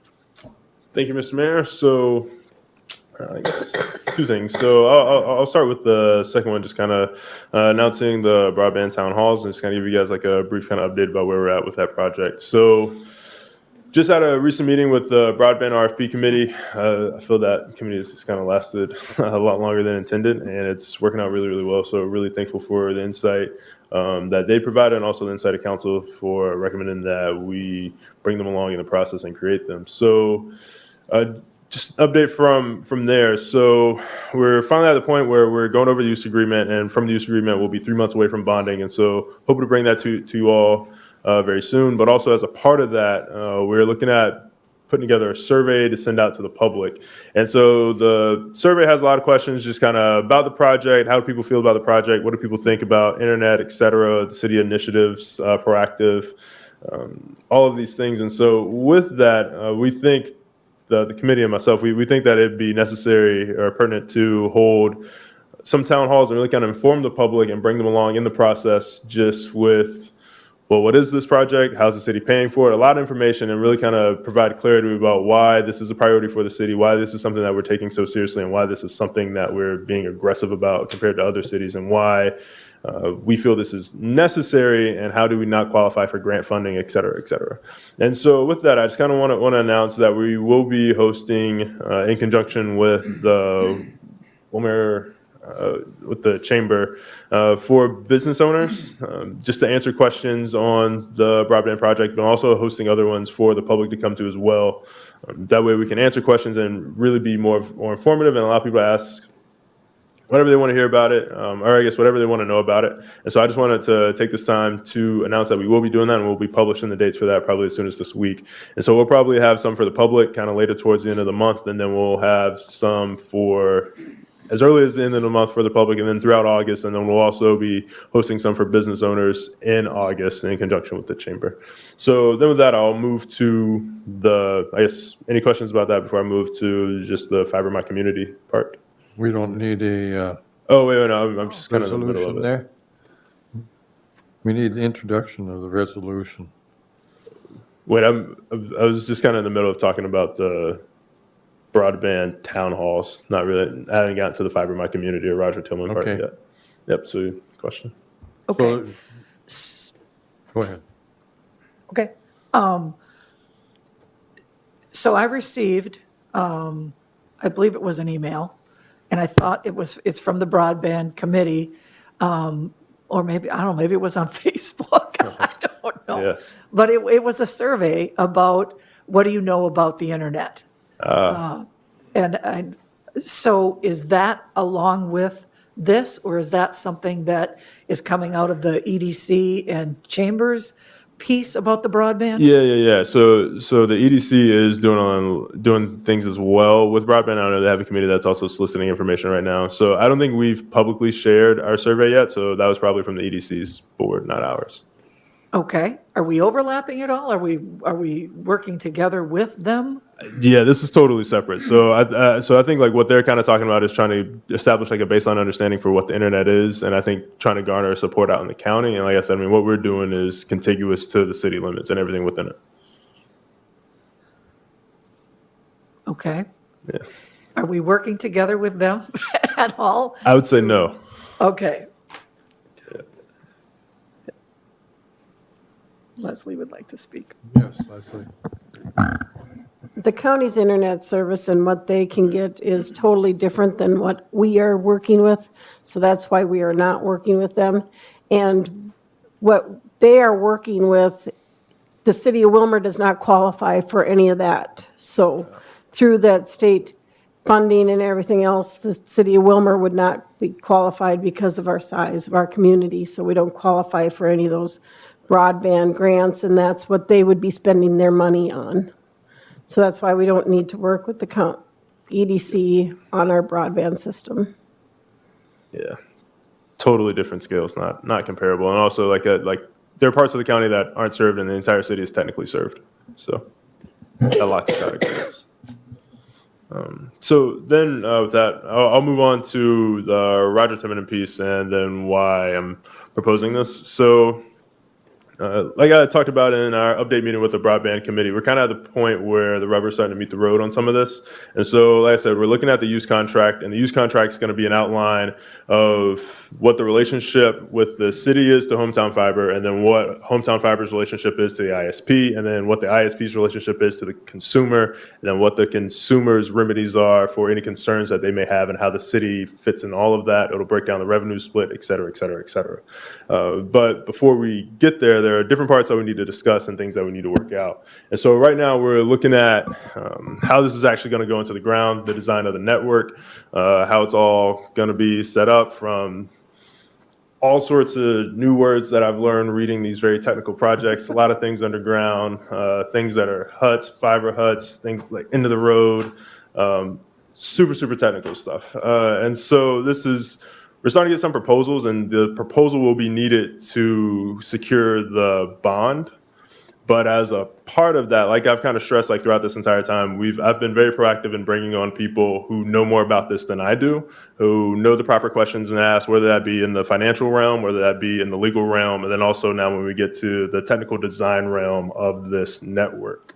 And so that's where Fiber My Community, or Roger Timmerman, comes in. He has over 20 years experience in designing these broadband systems, and he knows the questions to ask that we don't know to ask. And so right now we've been promised what the network can do and what we want the network to do, and bringing on Roger will allow us to verify that that will happen and to ensure that it will happen. And so there are just some things that we want to make sure that we poke holes in it and we can get answers on the safe side of this, because the downside of this would be, let's say that we don't poke holes in something and then we get in front of the rooms of the investors and it's like they ask a question and then we don't have an answer for it. Well, then we don't get the money, and then all this work is for naught. And so then the other part of this is that Roger Timmerman currently is the CEO of Utopia. And so that is the big outfit in Utah that has done this in dozens of communities. And so they've gone in front of these rooms of investors multiple times. His name means something in these tight rooms in this niche space. And to have him review it gives it credibility over saying that this ragtag team out in Willmar says it's good. So let's hope it works. So this is twofold. One, this is further vetting this. Like I said, I mean, I think Chief Operations Director Box has said before, I mean, we've looked behind the closet, we've looked behind the doors, we looked under rugs, and I think now we're kind of pulling up the baseboards to make sure that what we have will work, and that what we've been promised and what we've signed contracts to is viable and will work the way we want it to work, that serves us and the community best. And so this is just furthering that, and then also gaining credibility in this space to ensure that the bonds will be successful. That is the point of bringing on Roger Timmerman for this extra review. And like I said, this is for the technical review as a third-party consultant to make sure that we're keeping Hometown Fiber honest and ask the questions, okay, well, like you wanted to build it this way, well, then that has these results. Why can't it be done this way? I've done it this way in multiple stages, et cetera. And so that's the purpose of bringing on Roger Timmerman for the third-party review of Hometown Fiber's proposal. It's not just myself and everybody else. So this is looking at adding the niche professionals necessary to get the informed opinions that we need to make the best decision and to protect the liability of the city. So with that, turn over to you, Mr. Mayor, for any questions. All right, Carl? So I see a note down here, it says that it'll only cost $5,000 from the industrial park services? Yep. So that's it, all he's charging is $5,000? Yep. And so this is for like the I'd say tier 1 of his services. So let's say he finds something, we don't like it. If we were like, hey, Roger, can you change this and change it X, Y, Z, then that'd be like tier 2 of like him being involved with the design. And I think that also probably costs him interest, just kind of in a relationship that we've established with Hometown Fiber. But as long as he's just kind of in a reviewing, kind of advising role, $5,000 is what it is. And also part of that is that everybody who's been involved that we've added from Gilmore Bell to Laura, all these people are advocates of this, and they really do believe in open access fiber. They have this in their homes, and they believe that this is the model that best serves the consumer. And they would like to see this in every single home.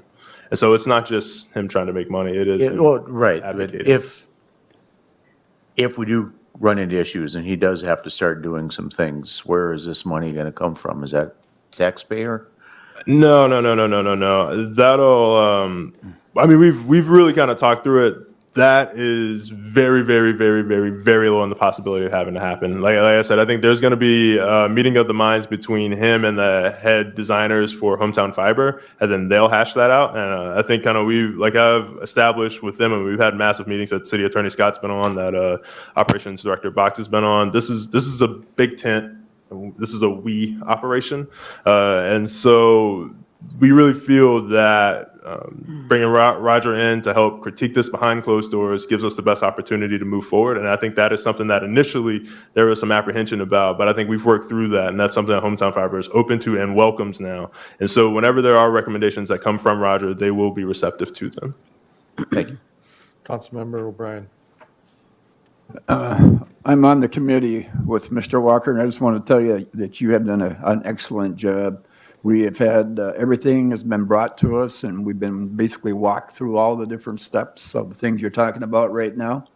The man you just brought in the last meeting, Roger, you went through all of that. You went through all the people from Utah and all of their expertise. So this has been something that Mr. Walker has walked our committee through piece by piece by piece, and he's done an excellent job. And it's really interesting to see how this is coming together. All right, any other questions? We don't have. We don't have a motion yet, right? Okay. I just wanted to comment on Councilmember Osmus's question about the EDC. I would think that it would be helpful for us and good for the EDC to be working with us on this side of it while I get there working on things that are going out in the county. This pertains to the city of Willmar, but I think we still should be working together to make sure that the connections are good for their understanding of what we're doing, our understanding of what they're doing, because that the EDC is the joint between the city and the county. So I would encourage you to reach out to them to be involved in the surveys and some of the other things. All right, you need the resolution introduced.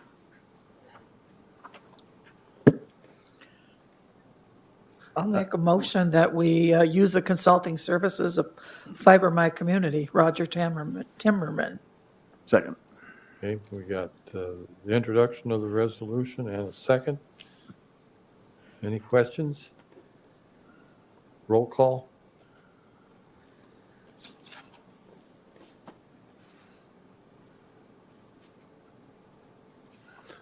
That motion passes 8 ayes, 0 nays.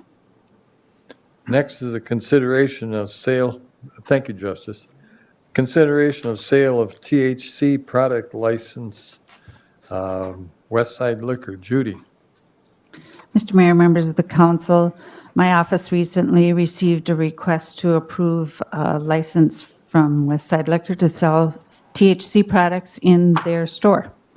Staff's recommendation is to approve as presented. Okay. Do we have a motion to do that? Move to approve. Okay, Second. we got a motion and a second to approve the sale of product by Westside Liquor. Oh, I'm sorry, Tom, go ahead.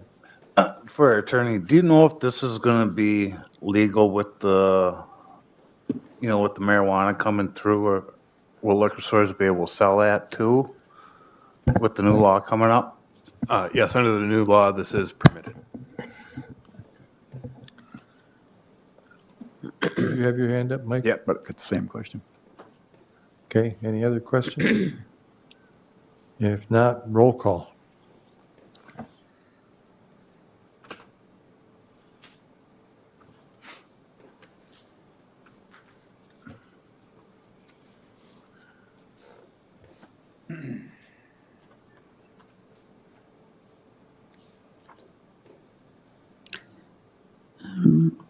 That motion passes, 6 ayes, 2 nays. And Councilmember Butterfield and O'Brien voted nay. Okay, consideration of City Park special event, on-sale liquor, Green Mill. Judy. My office recently received also a request to sell liquor at an event. Relco LLC is holding an employee appreciation event, and they plan to serve alcohol on July 28th at the Gurry Shelter on Robbins Island. Staff's recommendation is to approve as presented. Move to approve. Second. Okay, we got a motion and a second. Question, Tom. Are they gonna be giving alcohol away or selling it? They will be selling it to their employees. It's an appreciation banquet, so they will serve the alcohol, but the employees will have to pay for it. So the employees will have to pay for it, the employer just doesn't have an open bar? No.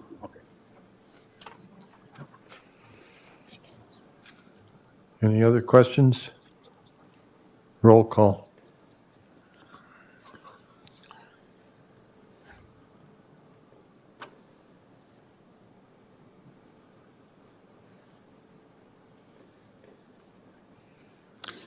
Just waiting on Councilmember O'Brien. Do you want to do a voice vote? Oh, there it popped in. That motion passes, 8 ayes, 0 nays. All right, the next item is a consideration of a state 1-day to 4-day temporary on-sale liquor license permit for the Candiac County Fair Association. Judy.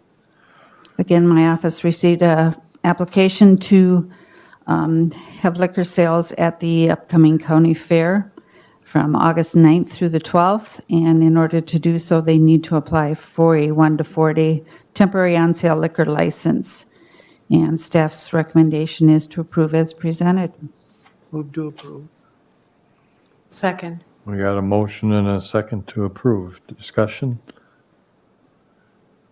If none, roll call.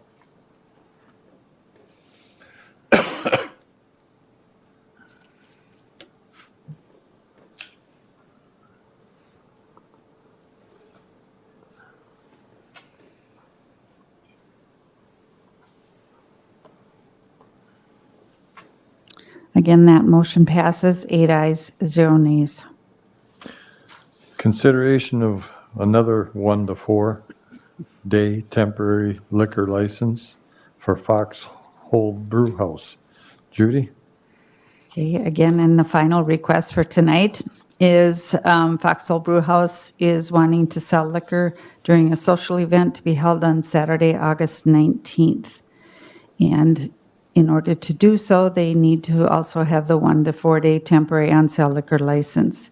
And we are recommending approval as presented. Move to approve. We got a motion to approve. Do I have a second? Second. Here we got a second. question, Tom? Do we know where they're gonna be selling the alcohol?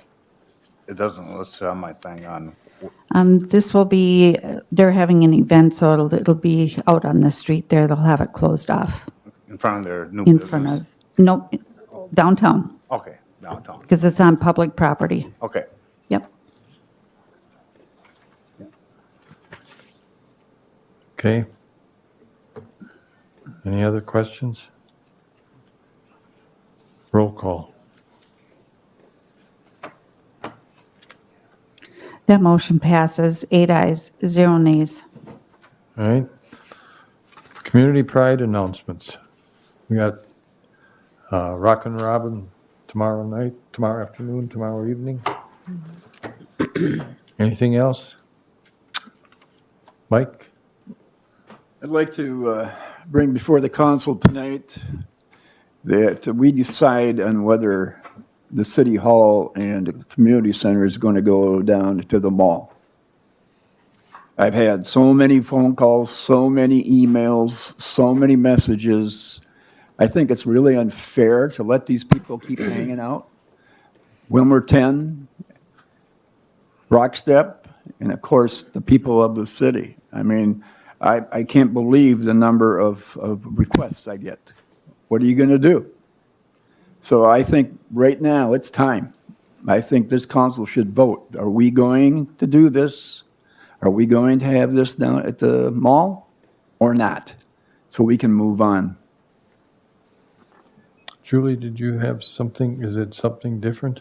Yes, we're in community pride. I just wanted to announce that tomorrow morning at 10 a.m. at Sperry Park, they're going to do a ribbon cutting on the new Blue Cross Blue Shield activity center, or whatever you call it. That's Wednesday. Wednesday, the That's 19th. Wednesday. Wednesday, the 19th, yes. Thank I was you. thinking it was. Wednesday, the 19th. Yes, 10 o'clock. yeah. I was thinking it was Tuesday. Thinking Rockin' Robin's already. All right, council, you heard what Councilmember O'Brien laid in front of you. What are your thoughts? Justin? I couldn't agree with Council Member O'Brien more. I think it's time to make a decision. However, I would request that it be added to our next regular meeting and put on the agenda so the members of the public who may wish to speak to us one last time regarding this and representatives from the Willmar 10 could be present for that conversation.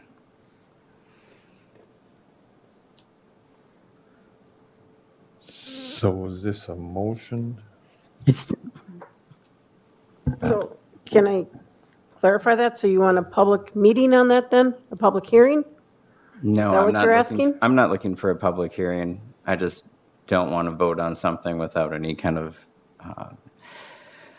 Presence of, yeah, without the community and representatives from Willmar 10 being aware that we're making a decision on this. Would we not want it to be on the agenda? I know, but if he wants the public to speak, then it should be a public hearing.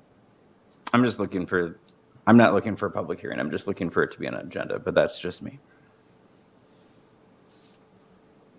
is that what you're thinking, Mike? Well, my thoughts are still that we need to, kicking the can down the road, so to speak, we need to get this done. And we've had how many times have we brought this up in our meetings, and people have been here and listened, and Willmar 10 has been present, and I'm just saying, let's get it done. I don't know that we can vote tonight officially. It has to be on the agenda, so. Nope. I mean, I don't know, I guess, but I don't know, Robert, what do you think? Mayor, members of the council, legally, you're in a regular meeting. There's no restriction on matters you can take up. You do have council procedures you follow with your agenda that, of course, the council can deviate from if a majority of you would like to do so. But you did approve an agenda for tonight at the beginning of the meeting without this on it. Again, this is a council matter to decide whether you want to add something at the end of the meeting or not. I think it would be appropriate to allow time to have interested parties here to speak to whether or not we move on or not.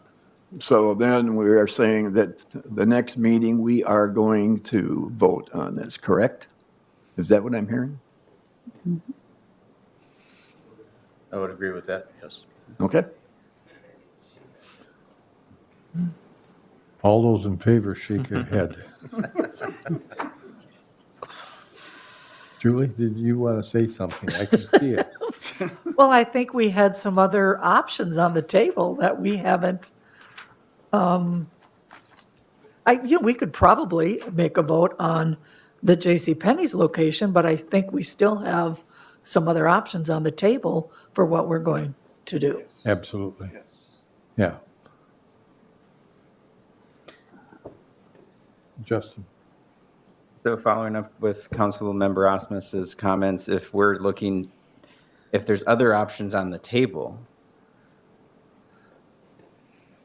the vote,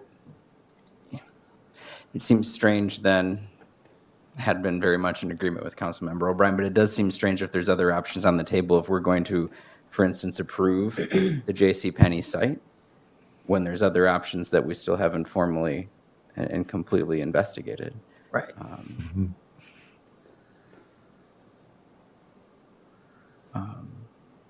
But I don't know who was first. Vicki? I feel like for instance, tonight we voted on the MUC building without the other sites involved. I feel like we're just stuck in the mud until we vote on the mall. And if we vote for the mall, then great, we move forward with it. But this is just bogging us down. Councilmember Nelson? Thank you, Mayor Reese. I'll agree this is bogging us down, but I also think we have a responsibility to make the right decision. So if we're voting just to be done because we don't like the pressure and we don't like the comments and we don't like the questions, then I don't think that's the right reason to do it either. I was going to ask staff where we're at, how much longer, the last thing that was brought up during our work session, when will we have information on downtown, some of those types of things before we make the decision. We said no to them once before. While we have a responsibility to make a decision, we have a responsibility to make the right decision. I don't feel obligated that we're stringing them along at this point in time. We should be making the right decision for the city of Willmar. We have, Yes, go ahead. speaking to the developer on Block 50 that late this afternoon, he does have in hand three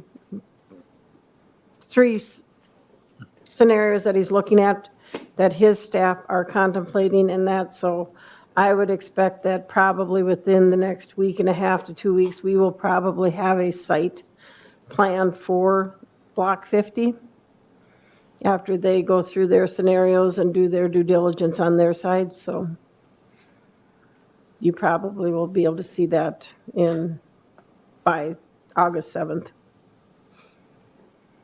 All right. So we're going to put it on our agenda for the next meeting. And hopefully we have the information that the city administrator just noted. Yes, Audrey? I would request that if that is not ready for our next meeting, that we respect that. And if we have to wait 2 more weeks, then we wait 2 more weeks. Or 4, or 6, or 8, or 10. I mean, how long can we do this? It's not fair to the people. Until we get it right. Yeah, right. Let's get it right. I have a concern that I don't want to drag it out, but I have a concern that we give all considerations time so that we don't kick ourselves later on because we spent 5 or 10 million more than we should have because of a proposal that came after we voted on the next meeting. Yes, Julie? Okay, I have two issues.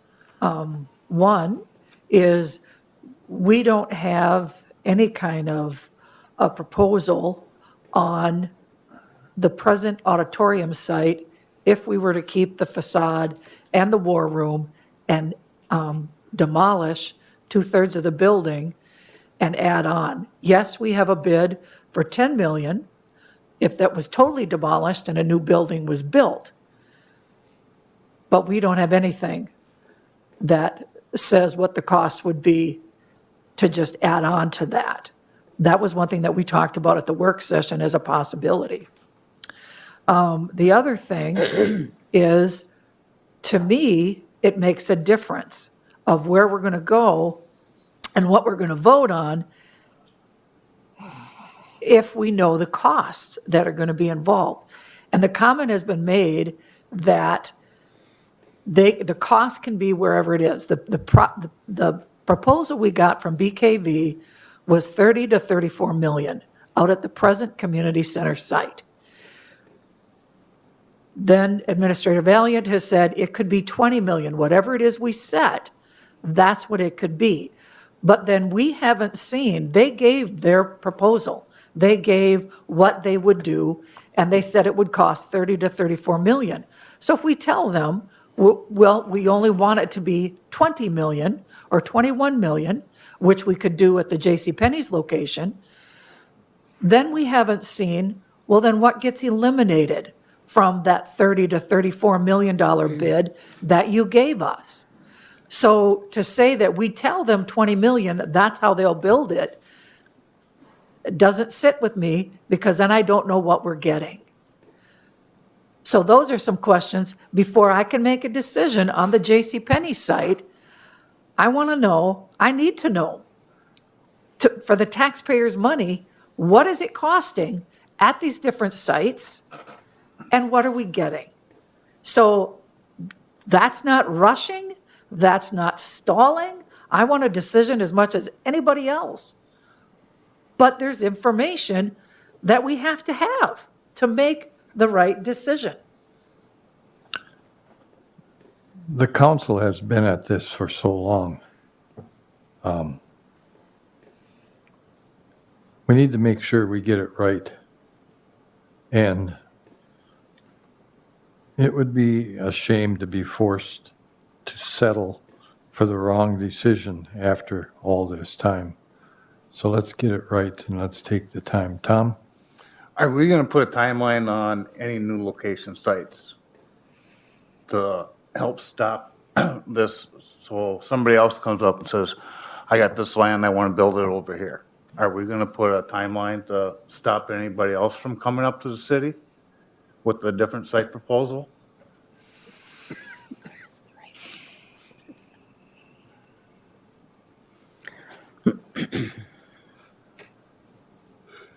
Let's give ourselves until next council meeting. I'm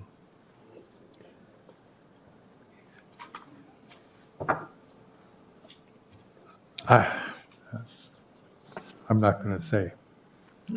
But there's some other information I think that you need to have that we need to vet before we are final in our decision. All right? You okay with that? All right. So we had a motion to put it on the agenda. I don't know if we need a motion, we just need to do it. Put it on the agenda. Okay? Anything else? Motion to adjourn. Closed session. Oh, yes, we got to go into closed session. Mayor, if I might, before, with all due respect to Mr. Pathrath, who I know has been very patient waiting for you to reach this item again, in conferring with the city administrator and planning director, we'd recommend that this be tabled until the next meeting as well. There's two reasons for that. One is we've landed in kind of a gray area about whether the city has the authority to close a meeting to discuss it, given that there's already a signed purchase agreement. In many ways, this is just like negotiations at this point when you have a request to amend it. But under the open meeting law, all the information becomes public at the point you have a signed purchase agreement. I tried to find a quick opinion one way or the other and wasn't able to, so I'd appreciate a little time to make sure we do it right.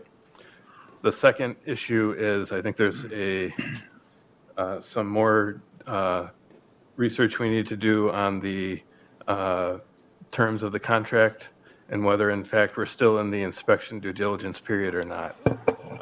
Two different versions of the contract. One suggested a very long inspection period of 547 days. We need to look and see where that came from because there's a lot for us to discover before we're ready to advise on the city's rights under the contract.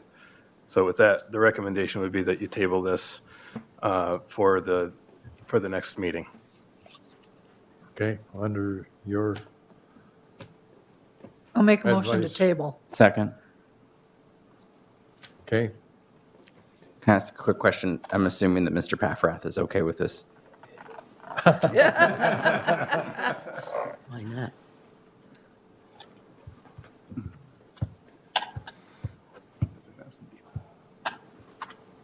Waiting 2 weeks is better than getting a, sounds like we're not going to be able to have the answer tonight, right? Well, at this point, I would not advise closing the meeting. If you would like to try and sort through the issue, we can certainly try in open session. It's possible, given the additional time, I'll be able to research this and conclude that, yes, you can close the meeting, but I can't advise you that right now. No. It's up to the mayor. go ahead, Justin. Council, Mayor, thank you. I remember when we started this, it was last year, so, and I mean, this whole idea of trying to do something for entry-level housing, which is in great demand, is also something that really, I mean, it's like recreating the wheel in a manner of speaking. I mean, and so when we went under contract, I remember that being, hey, I don't know where this is going to go and how much I need to figure it out and what we need to do to make this happen, let alone price it out and get something that we can price and begin to market. And so I remember there needing to be a long period of time, let alone winter, and to do soils and arrive to where we are today. And so some other comments I would probably put on the record is there are a lot of developments with entry-level housing. I can name some specific developers and specific developments where that developer would not get involved to build rental or for resale housing.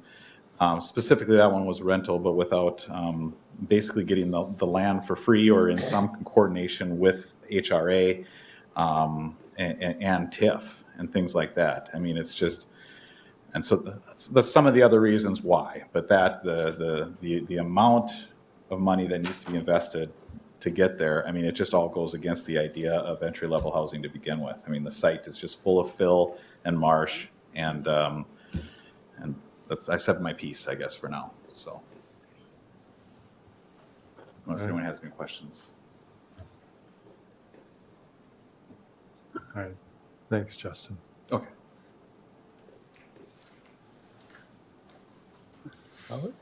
Do we need a motion?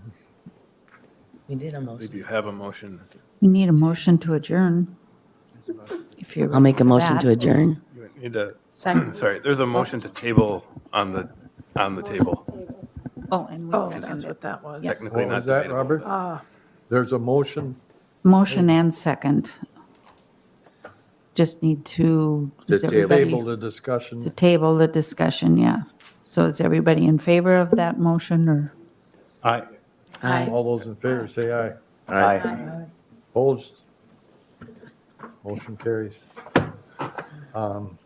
Okay, Motion to adjourn. Second. we're adjourned.